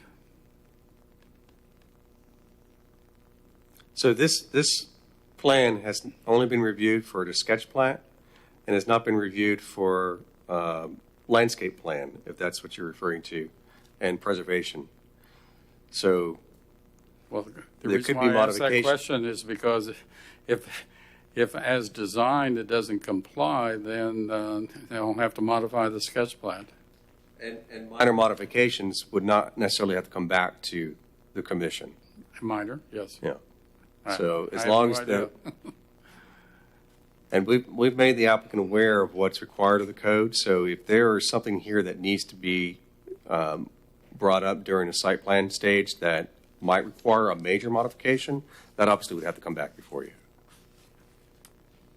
Okay, anyone else have any questions? Member Grant. I don't necessarily have a question, but I have a concern about the area of alteration and the number of trees that's being removed. Area of alteration? Yeah. Are you talking about the site boundary? Okay. By my arithmetic here, I counted 36 pines on this site, and only one's been saved. 80-plus oaks on the site, and only 3's been saved. That's my concern. I don't know if it's just, this is the venue for it or not. But to me, this is almost clear cutting. And I know it's multi-family, you know, and it's almost like the industrial and sites and stuff where very little trees are on the site, but this is bothersome. All that impervious surface, and I'm not sure if that little pond that they have there is going to be sufficient, but I'm not an engineer. Maybe they can answer that. That's a lot of runoff. Okay, sorry. You know, that's my concern, and not a question. Member Rice. Well, the one thing is applicant here tonight? Yes. Okay. The question I would have, between lots 24 and 25, you call it open space, okay? But yet you're proposing to cut 3 oaks in the open space area that has no building. Don't know why. Hi, for the record, Kim Fisher. I am the applicant and the engineer of record for this project, and I first want to say thank you for bringing us to the top and not making us wait till the end. What happens is when we do a development, we have to change the grading of there, and so it's difficult to save trees, and then it's the tree root structure. So it sounds great that if you've got a 15 or 20-foot area that we can actually build a house with footers, but the reality is between the grade change and destroying the roots will ultimately destroy the tree. What is the grade going up or down? The grade will be going up and down. It's a little bit of hilly, so it'll be getting flattened out. So on that lot between lots 24 and 25, is the grading plan in this package by chance? Or, no, it's in sketch plat. There is no grading Right. plan. Okay. Yeah. I just, if you're preserving a lot that have oaks on it, then we probably need to try to preserve 100%, those and oaks. I agree with you. And it is just so difficult to actually, and then usually we can negotiate with the landscaper because then they'll want a preservation area of the canopy, and that canopy is going to be 30, 40 feet wide. So then we have to try to negotiate with the landscaper of, hey, can we use some common sense and get as close as we can and try to save it? And if we have to take it, we can take it. And then you go through all of that, and then between a grade change and a footer, and then it's, No, trust me. yeah, yeah. I It's do sad, get, but I yeah. do get that. Yeah. Okay. Thank you. But your side, try to save trees too, buddy. All right, any other questions at this stage? Otherwise, I'm going to open the public hearing, and you can come back up.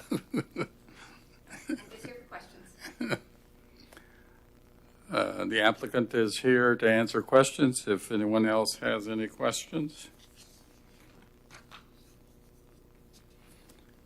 Just an observation that I think everyone has made is there's a lot of trees on this site, and it looks like you're trying to put as much as possible on this site, and whether there can be a little more balance, I don't know, but that would be a comment.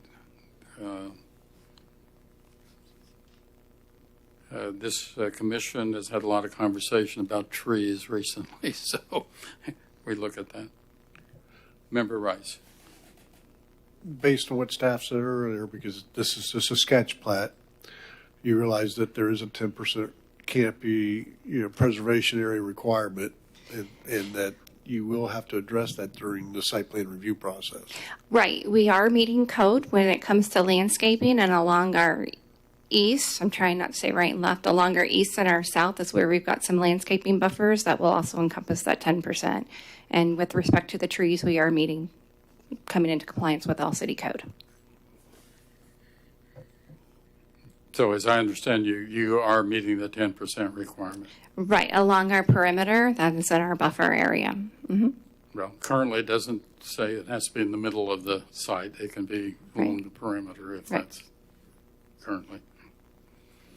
Okay. Any other comments or concerns or questions? Member Rice. Sorry, I'm going to ask you to come up one more time. That's okay.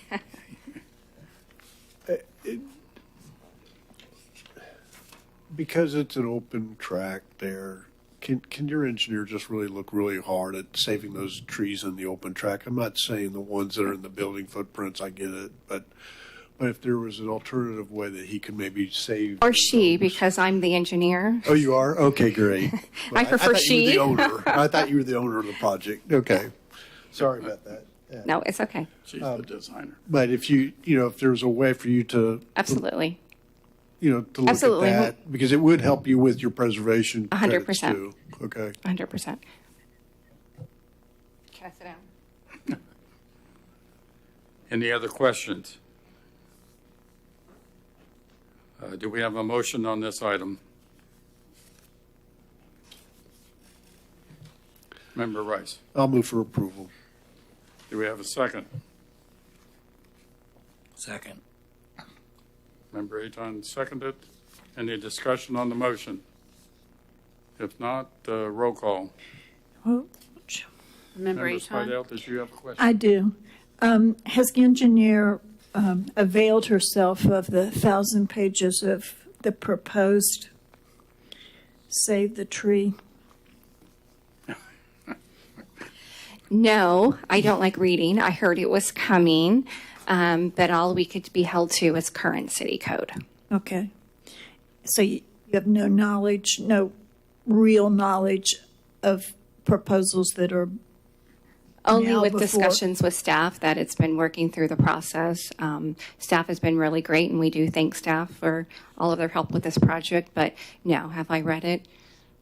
No. That's My too many question pages. centers on, would you build this or would you modify this sketch plat if a revised tree ordinance was passed? I can't answer that because I don't know what's in it. I know that we worked a lot with staff to in with variances so that we would meet the current code. So part of our code going to the variances, to the variance board, was for current code. So it's really hard then to design for a code that doesn't exist. Thank you. Thank you. So you have no issues with the conditions stipulated by the Board of Adjustments and Appeals? We don't have any issues with any of the conditions that were stipulated by According to BZA. the approval of the variance, they had conditions. Correct. And I think those are on our cover sheet. I thought, yes, they are. So you have no issues with those? Correct. Okay. Okay, roll call. Member Aton? Yes. Member Rice? Yes. Secretary Richardson? Yes. Member Grant? Yes. Vice Chairman Spidell? Yes. Member Porter? Yes. Chairman Severs? Yes. Mr. Okay, Chairman? I think we've taken care of all members of the public that are present at this Mr. Chairman? time. Yes. If I may, before Ms. Fisher leaves, I just want to make one statement about this particular project. Ms. Fisher came to us more than a year ago, and yeah, probably a year and a half ago, actually, on this initial proposal. And she was very willing to work with us on numerous iterations of this particular project and this site. It's located in an area that already has existing infrastructure. We considered it to be an infill development. We even came to you with an amendment to the code to allow multifamily or townhomes in a smaller lot. So this will make it, that ordinance will make it flexible in other areas. We worked hard with her to try and see if we can get an alternative type of housing development in the city. And here we are with a townhome development, which we don't normally see, which is alternative from what we typically see, which is those detached single-family homes or apartments. And we did try hard with her to work with her on trying to preserve as many trees. And I think there's definitely room for more improvement, of course. But as you can see on the cover sheet and all the attachments we gave you, there were numerous variances she had to go through and almost every iteration that she gave us, and waivers and administrative waivers. And I just want to make the point that our code, the way it's currently written, for a lot of properties in the city is very difficult to develop, no matter, and it's almost impossible to develop without some kind of relief from the code in some way. So I just wanted to make that point that this was a very challenging property, and I appreciate you considering it. And I will say, which the variance hearing, that, we did consider the typical apartment buildings that you have that are 2 upstairs unit, two downstairs units that are just littered across Titusville. And we drove the area. I mean, I am from this county, but when we drove through Titusville, it was just everywhere. And that is not, we want home ownership. We didn't want a rental product. And so we have garages. This is a transitional area, so we are taking a risk. And as I said before, we have been working with staff, and we do appreciate everything staff has done. Thank you. I think we appreciate your perseverance and wanting to locate the facility here. And if you observe some sections of the code that need to be modified further, or staff observe those, then bring them on. It happens. It happens. And again, thank you for bringing me to the top, not the bottom. And we do appreciate your investment in our community. Yes. Okay, for sure. Okay. Thank In bringing fresh ideas. Thank you. I think we've taken, yes, Mr. Rice. Yes. We're back up to strategic planning activity. Mr. Chairman, why don't we do the lot split flag lot ordinance? That's fine. Before we do that. Okay. So that would be staff, would you like to present that? The agenda item begins on page 217 of your packet. At the request of a citizen, the Titusville City Council approved advisability direction to staff to review the city's land development regulations related to lot split approvals.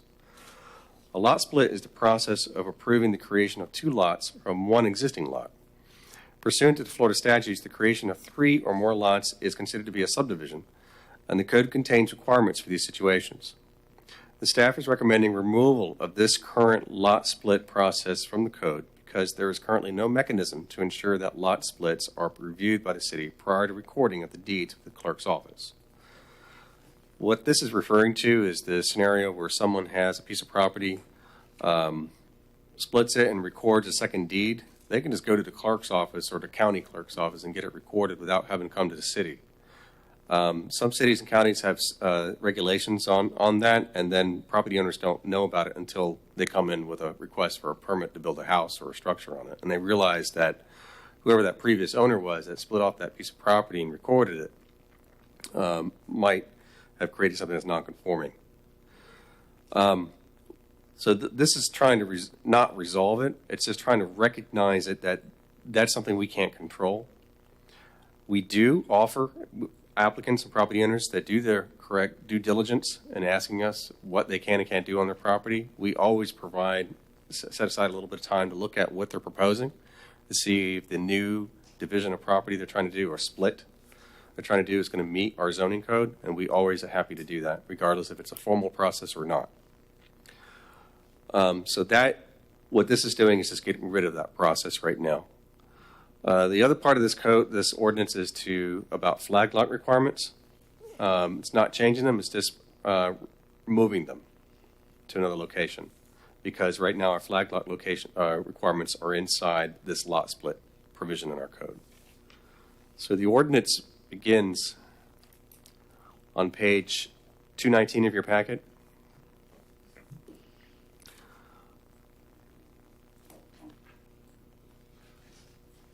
And so we just removed references to lot splits. And that's basically the crux of this whole ordinance, removing references to lot splits. So with that, I'll try and answer any questions you have about this. That's all I have. Member Richardson. As I recall, because I watch every city council meeting, I don't have any social life. It was a piece of property along Dairy Road. Was it that one? Where the applicant brought this up? I'm going to look at our doily here. And the placemat. Placemat.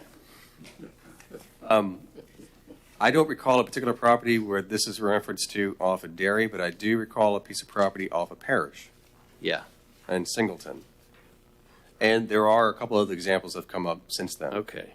So the current process right now with a lot split is that you have to have, you own the piece of property, you can come to us with a survey that shows the proposed new boundaries. So you got your piece of property and where are you going to put that dividing line? So we review it to make sure it's going to meet the zoning district requirements, and so the size and width. And then we approve it. One of the requirements in there is that you have to provide a legal positive outfall. I mean, there are a lot of other requirements that you'll see here that we are deleting. Sometimes that's pretty challenging. So what we'll do then is once we approve it, then we've set up a process where we had to work with the property or the clerk's office to come up with an affidavit that records that split and make it official. And a lot of times it's very difficult. I think the issue that you're referring to, Mr. Richardson, is a piece of property that was already split without coming to the city, at least as far as we could see, at least. And so now they're having a hard time getting the adjacent property owner to agree to the new survey that shows the new boundaries or the existing boundary they have here so that we can go through that formal process. But without this process, that won't be an issue. Obviously, any kind of changes on this particular property, obviously going to have to come to some kind of agreement with who your neighbor is if that's going to affect them. But that's basically what's happening here. Dairy Road, Parish are in the same neighborhood. Same direction. Member Rice. I've sort of had problems with this ordinance, and the reason why is because in the state of Florida, it's legal to sell property by meets and bounds all day long, and that's what people do, and they don't go through any process. They just do meets and bounds, and they sell the property, and you run into the exact same problem that you're describing when they do that. By taking something out of the code, you're almost hiding that there's a requirement just for a simple lot split in the city of Titusville. And I'm saying you keep it in the code to highlight that that you can't just do meets and bounds. You need to do a lot split and conform exactly for the reasons you stated, so they can make sure it meets all the zoning requirements and people can actually build on the lot in that zoning category there. So to me, it solidifies, and strengthens staff's position that they didn't follow the rules. They did meets and bounds, which is legal in the state of Florida. It will happen whether it's in our code or not. But this gives you the tool to point to and say, hey, no, if it's not in your code, show me the code where it says I can't do this. That's just the way I look at it.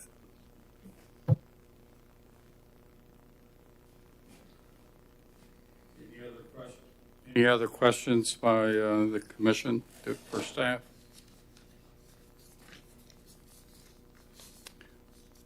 Does legal staff have a recommendation on this? Since I think consider partly this is a legal issue. Well, as has been previously stated, I think that it's advisable to proceed because of the number of issues we've dealt with are you talking generally? Yes. Yeah, and because of the number of issues we've had to deal with where we've had 10 different people sitting around a room because someone has gone ahead and done a lot split without city approval. And it's such a common occurrence, and this, I think, is an appropriate solution to that problem. It's not going to go away just because you get. We have to figure something out to deal with it because there's plenty of property owners who are sitting and waiting for a city answer on things that we just don't have an answer for, and this is a reasonable solution, in my opinion. Member Anton? So, because a lot of it's stricken, what happens now? If we leave it in place, what is the lot split process if you did it by the book? Sometimes the action has to be undone.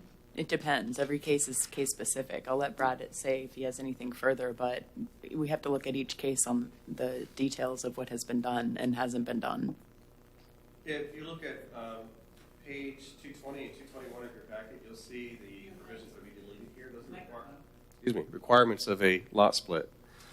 So it says section 34-113, what's been deleted, lot split qualifications. And you'll see there, first thing is, on all zoning districts except as provided below, where improvements being proposed do not exceed the following criteria. Water and sewer and reuse can be provided by the addition of service lateral only for each lot being proposed. No main extensions required. What that means is there's already services there available to serve that new lot that's being created. Stormwater management facility can be provided independent of any other created or existing lot. It is the applicant's responsibility to provide documentation validating the stormwater system rights. There is reasonable buildable area that does not have any adverse impacts to wetlands, threatened endangered species, or any environmental concerns. Depending on the property, sometimes that can be onerous asking that kind of information.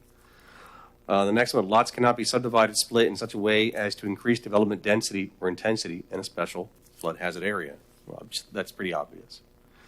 Access for each lot will be from a driveway connection only. There is no public street or private way extension required. So in other words, there's already a road frontage available. So you have a piece of property that has 200 feet of frontage on a piece of road, public right of way, and you're going to split it down the middle. That new lot has existing frontage on that road. You don't have to create another one. In other words, you're not making a lot in the backyard that doesn't have frontage anymore.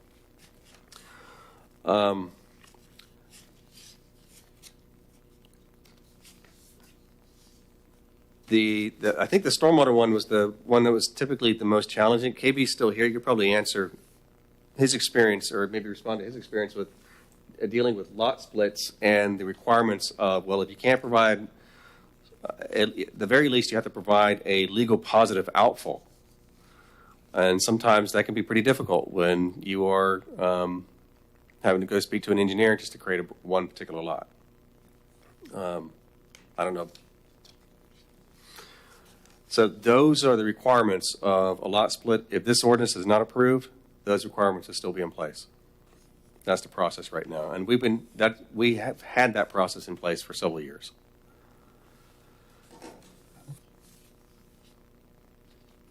But people didn't necessarily abide by the process. They went ahead and did lot splits through the county that without actually. But it's a statewide problem. This is not unique to Titusville. So, yeah, you can go anywhere in the state and pretty much do that. There's nothing that prohibits you from going and recording a new deed on a piece of property with a county clerk office. The problem is when, I'll give you an example. Many years ago, I dealt with a case where someone had a riverfront piece of property where the piece was bisected by a road, and so the main body of the lot was north of the road, and then south of the road there's a little piece of property. So it was called Lot 1 and then Lot 1A. Lot 1A is part of Lot 1. So I guess at some point someone decided to sell Lot 1A and get a deed. Well, that wasn't how it was officially platted. So several owners later, someone decided to get a building permit to put a house on Lot 1A and could not get one.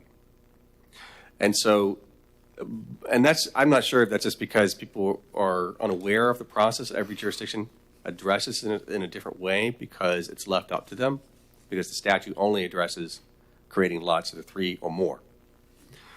So in that particular case, I think there are many ways that could be resolved by actually coming up with an ordinance that addresses that issue, or replatting that piece of property to allow that person. But then again, that Lot 1A has to meet the zoning standard of that particular zoning district, lot width and size. And if it doesn't, then you have to get variances, and that's the issue. Which theoretically, the person before they bought it, planning to build on it, should have checked on, right? Is that Correct. It was a buildable lot. Correct. Yeah, so those who do their due diligence find out about our process and are willing to go through it to make sure that it's consistent with our code, but it has become a difficulty. If you do decide to recommend keeping it, maybe there's some way that it could be modified in some way to be a more informal process, so that it allows us to just state, hey, this is an issue, be aware of it, as Mr. Rice has already said, and that we'll informally review what you've got. Here's exactly what we need to look at. That's probably one option. But either way, the ordinance in place or not doesn't really impair them from subdividing, right? Or splitting. That's correct.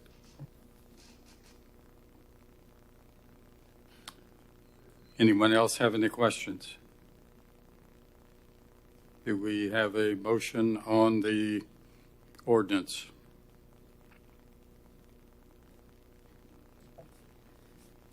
Member Grant. Recommend approval as written. We have a second to the motion. Second. Further discussion on the motion. Member Rice. As one point out, as Mr. Ayton pointed out, this doesn't solve a thing.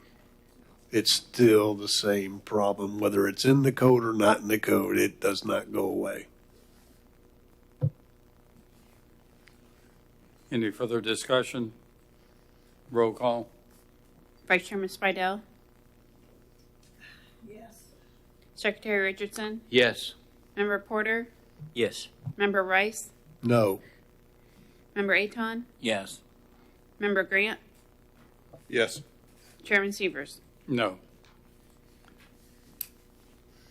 Next item, going back to the old business B, strategic planning activity. For the council agenda, Mr. Severs and Mr. Rice, would you mind stating your basis for voting no? I agree with Mr. Rice. Doesn't solve the problem. Okay, thank you.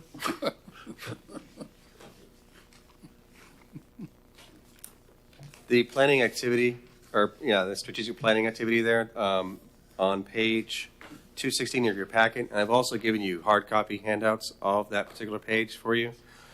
As far as this exercise, we were just going to recommend to you that maybe give us your ranking. I sent mine in about a month or 2 months ago. I don't know whether you have it or not, but I did send mine in. Okay. Okay. So did I. I'm sorry? I sent mine in also. Yes? Okay, good. Thank you. I didn't. Okay, so I'm guilty. It's up to you if you want to discuss it, or we could just take those rankings from you at the end of the meeting if you want to hand them to us, and we'll just make it public at your next meeting. Did you want us to rank all of them, or just the top 5, or what? What would you like to do? We could do top 5, or we could do ranking. There's 13 items here, and just rank them that way. Okay. You did 5? I'll rank them and give them to you. Okay.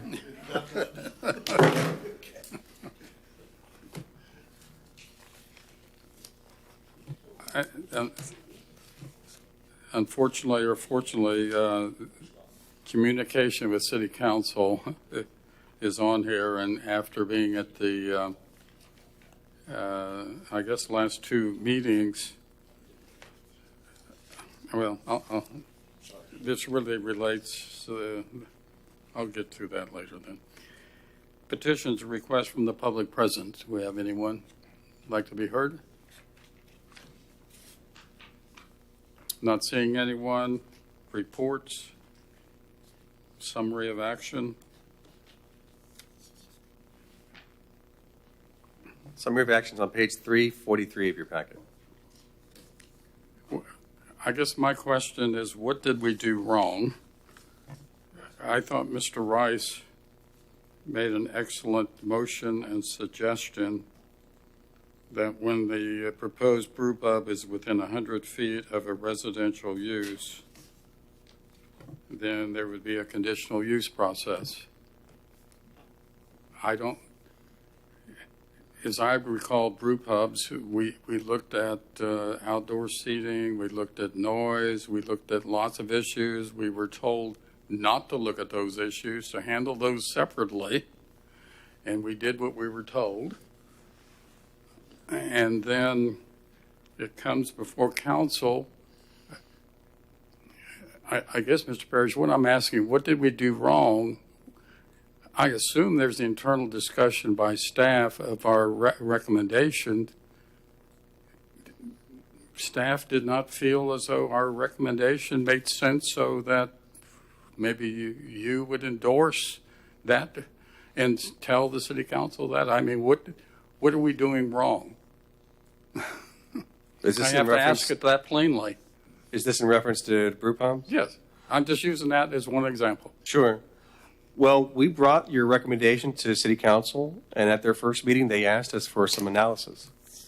So we asked our GIS staff to create a map that showed restaurants and breweries, and then create a buffer around them within 100 that shows any residential uses within 100 feet. I've added that map to your agenda star on your desktop. You should see it. It's called restaurants. We counted over 100 restaurants or establishments that have residential uses within 100 feet of them.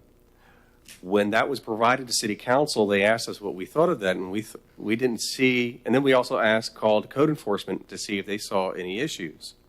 They've had very little noise complaints out of those 100 establishments.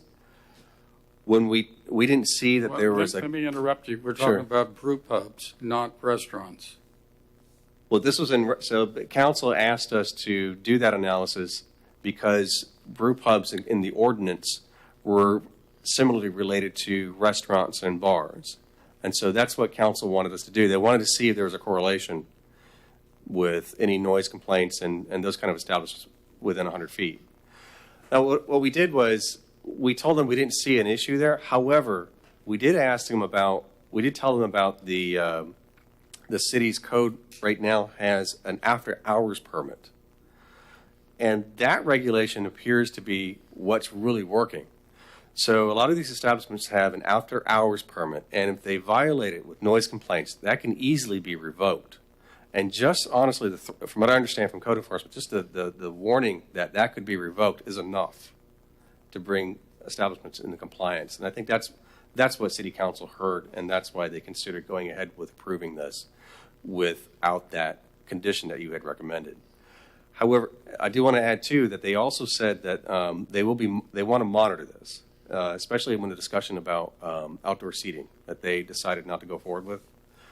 That they want to monitor it, and if they do see an issue, they would like to reconsider it and look into that. Well, I was there and tried to. I mean, the rumor mill had it that we were trying to eliminate outdoor seating, which is farthest from the truth. Well, in the case, it was social media getting out of control. And a lot of people showed up, got stirred up, I guess mad at the Planning and Zoning Commission. Council moves it up to the first thing on the agenda, and we're not really given an opportunity to. We thought we were doing what council wanted us to do because they asked us to separate that out, and I think Councilman Rice, you were heavily involved in that, and there's so many inconsistencies in the ordinance as far as regulations. We thought we were doing the right thing, and apparently we're doing the wrong thing, and it appears to me this is the second time I've observed that someone is stirring people up, and to contra what we're doing, and many times we're not doing what's being suggested. So when our relationship, what do we need to do? I mean, obviously we didn't receive this map you're talking about. It was something the council asked. I understand. I understand. But maybe we should have had that as well if that was such an issue.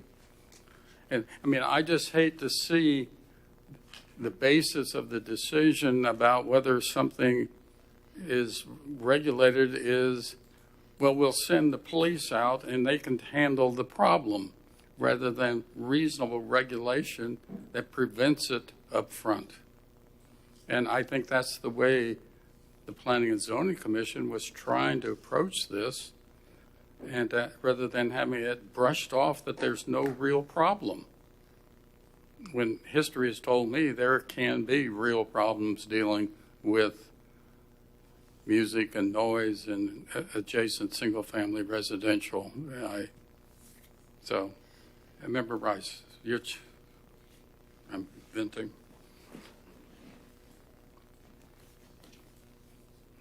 Excuse me, Member Richardson. I'm picking on you, Richard. It wasn't. Yeah, it was the case. Obviously, that somebody put it, I know the person who put it on Facebook, because I replied to him in no uncertain terms what he was saying was not correct. That was an hour before the council meeting. And it turned into Donnybrook that supposedly this commission was going to outlaw outside dining completely.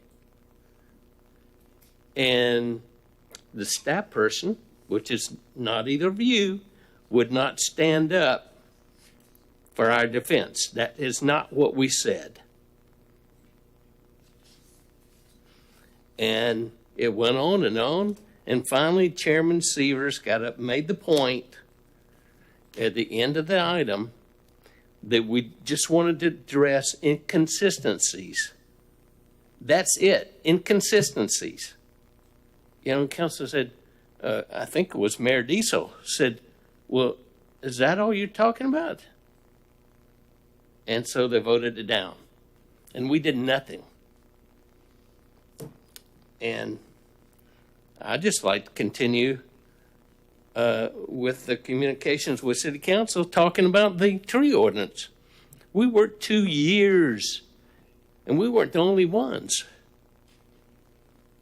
TEC worked more than us on that tree ordinance, and yet I got the impression 5 of us on this commission were there last night that we're downplayed, and we overstated what council would do, and we were dissed.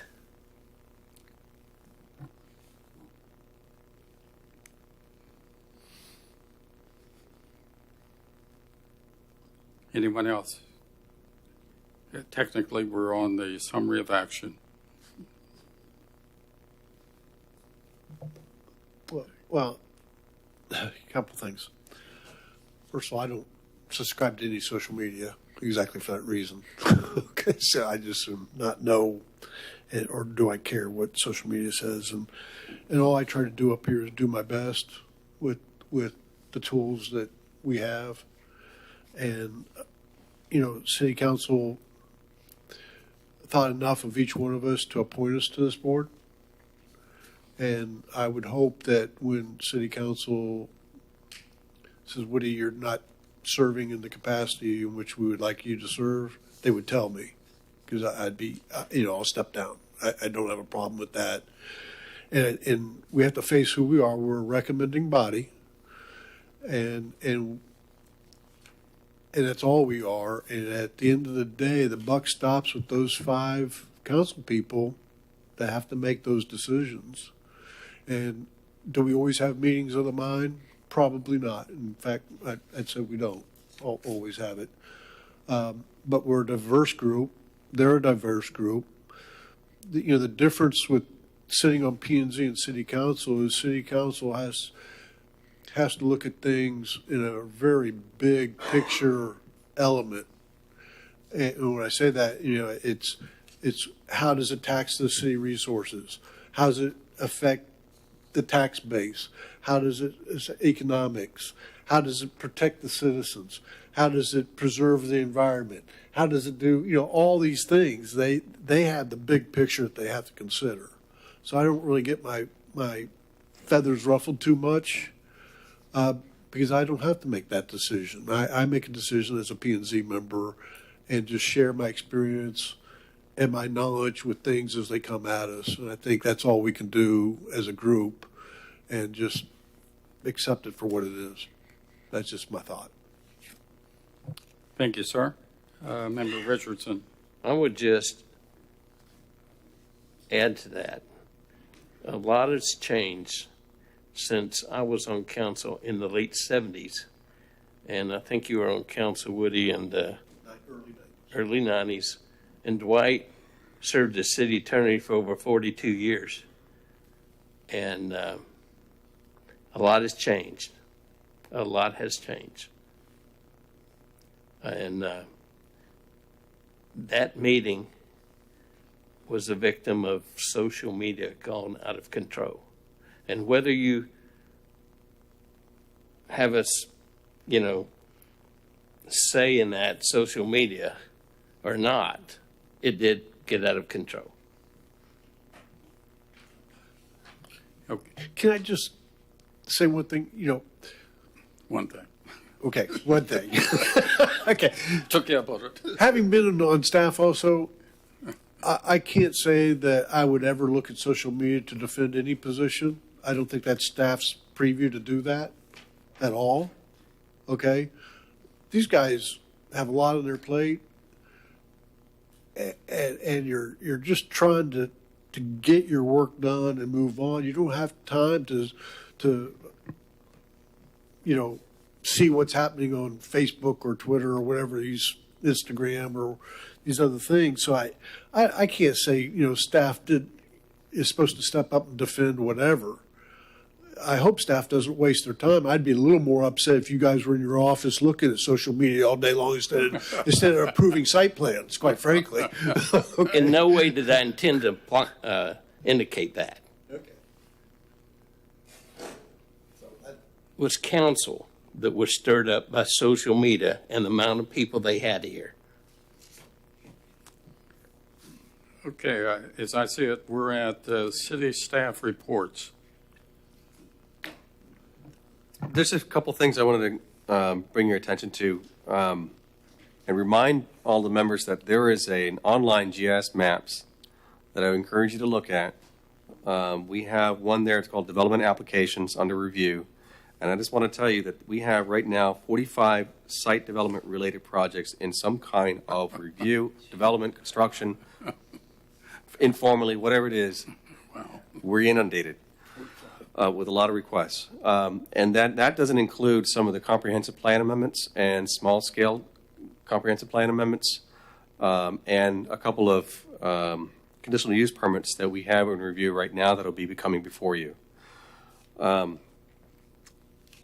We also have the tree ordinance and the LID ordinance that were originally scheduled for council's meetings.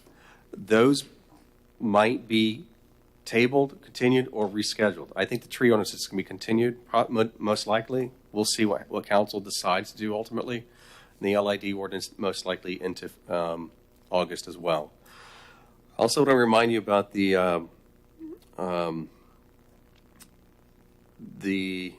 budget. So last December, if you recall, several of you had a lot of questions about the capital improvements element. That's a 5-year schedule of capital improvements the city has to adopt as part of its comprehensive plan on an annual basis. And there were a lot of questions about that. So we invited you to come to the budget workshop that the council holds with the public in February. And I believe some of you did attend that. The budget is going to be published, I believe, sometime next week, and it'll be available online. We'll forward it over to you. It's a draft budget. There will be a budget workshop before City Council on August 11th, and then there will be the public hearings for the adoption of that budget in September. There'll be 2 meetings. I'll send you all that information as soon as it becomes available. We do want to make you aware that we will try our best to bring any capital, concurrency related, which are related to the comprehensive plan, capital improvement facility projects that are being proposed as part of this budget to you at one of your future meetings, possibly in August, just to get your input. It's not something that is going to be asked for formal approval or anything. This is nothing that requires it. We just like to give you a chance to look at it together and discuss it. So that's what will happen, and then later on in November, you will see the capital improvements full 5-year schedule again, as we do every year. So I just want to bring your attention to that. Going back to the GIS maps, there are 2 new story maps that I think we forwarded them over to you. I just want to remind you about them and encourage you to look at them. Public Works created this. Give credit to a Public Works staff member by the name of Audrey Suetocha. And she created one called We Are Protecting the Lagoon. And it has a very good interactive map of a lot of the projects that the Public Works Department is doing to help improve the lagoon. And they also have another story map, interactive map by Audrey as well, called When Will My Street Be Repaved? And it has a very good interactive map of the projects that the Public Works Department is proposing for resurfacing. So I'd encourage you to take a look at those. I'll resend those particular story maps to you again in a separate email and with all the information I just mentioned to you. That's all I have for staff reports. City Attorney. I don't have a report, thank you. You don't. Chairperson, based upon attending the meeting last night, I have one comment. I feel on occasion it's my obligation to defend members of the commission. And I think Mr. Rice did an excellent job explaining his position on it last night.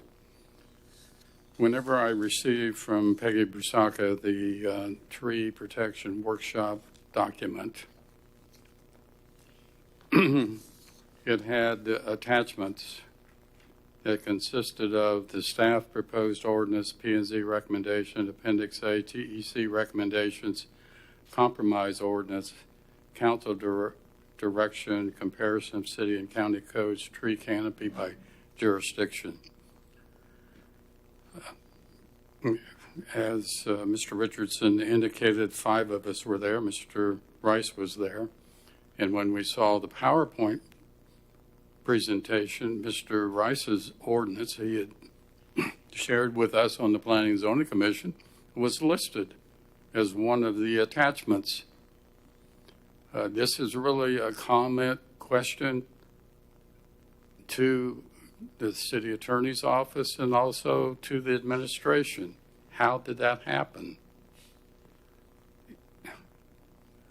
Mr. Kern's ordinance he presented to us, Mr. Buchanan's ordinance he presented to us wasn't listed.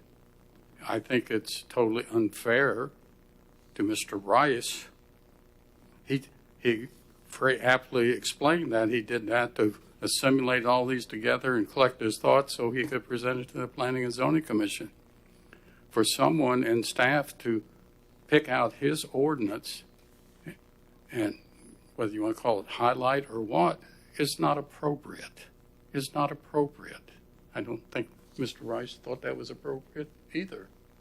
And I don't know what's going on, but, you know, all of us make comments, recommendations, and we don't expect staff to highlight what we do individually. And so please keep that in mind. I just don't see individual commissioners. We try to work together. We don't always agree, which is fine. But don't put individual commissioners in that position. That's wrong. It's simply wrong to do that. And I hope you pass it on. It probably doesn't mean anything, but it's wrong.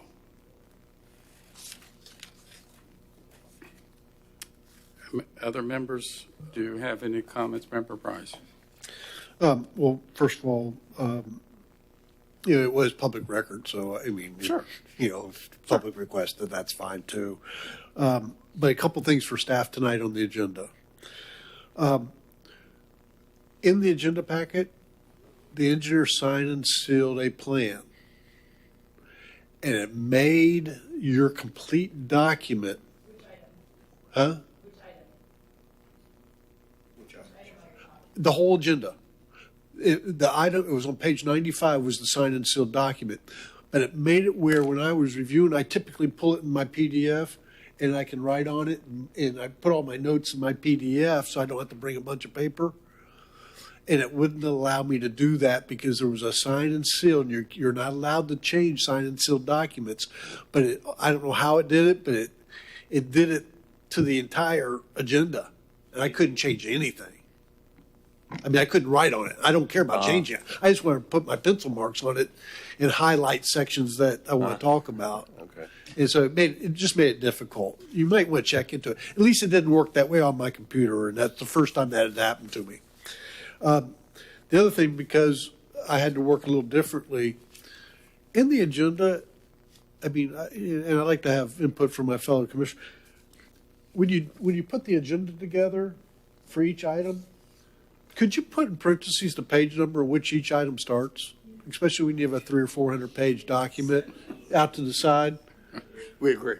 Okay, because it would make it so much faster. Okay, to be able to get to the item. Okay, on the agenda. Thank you. Thank you for the input. Any other commissioners have a comment, question? Not seeing any. Meeting's adjourned.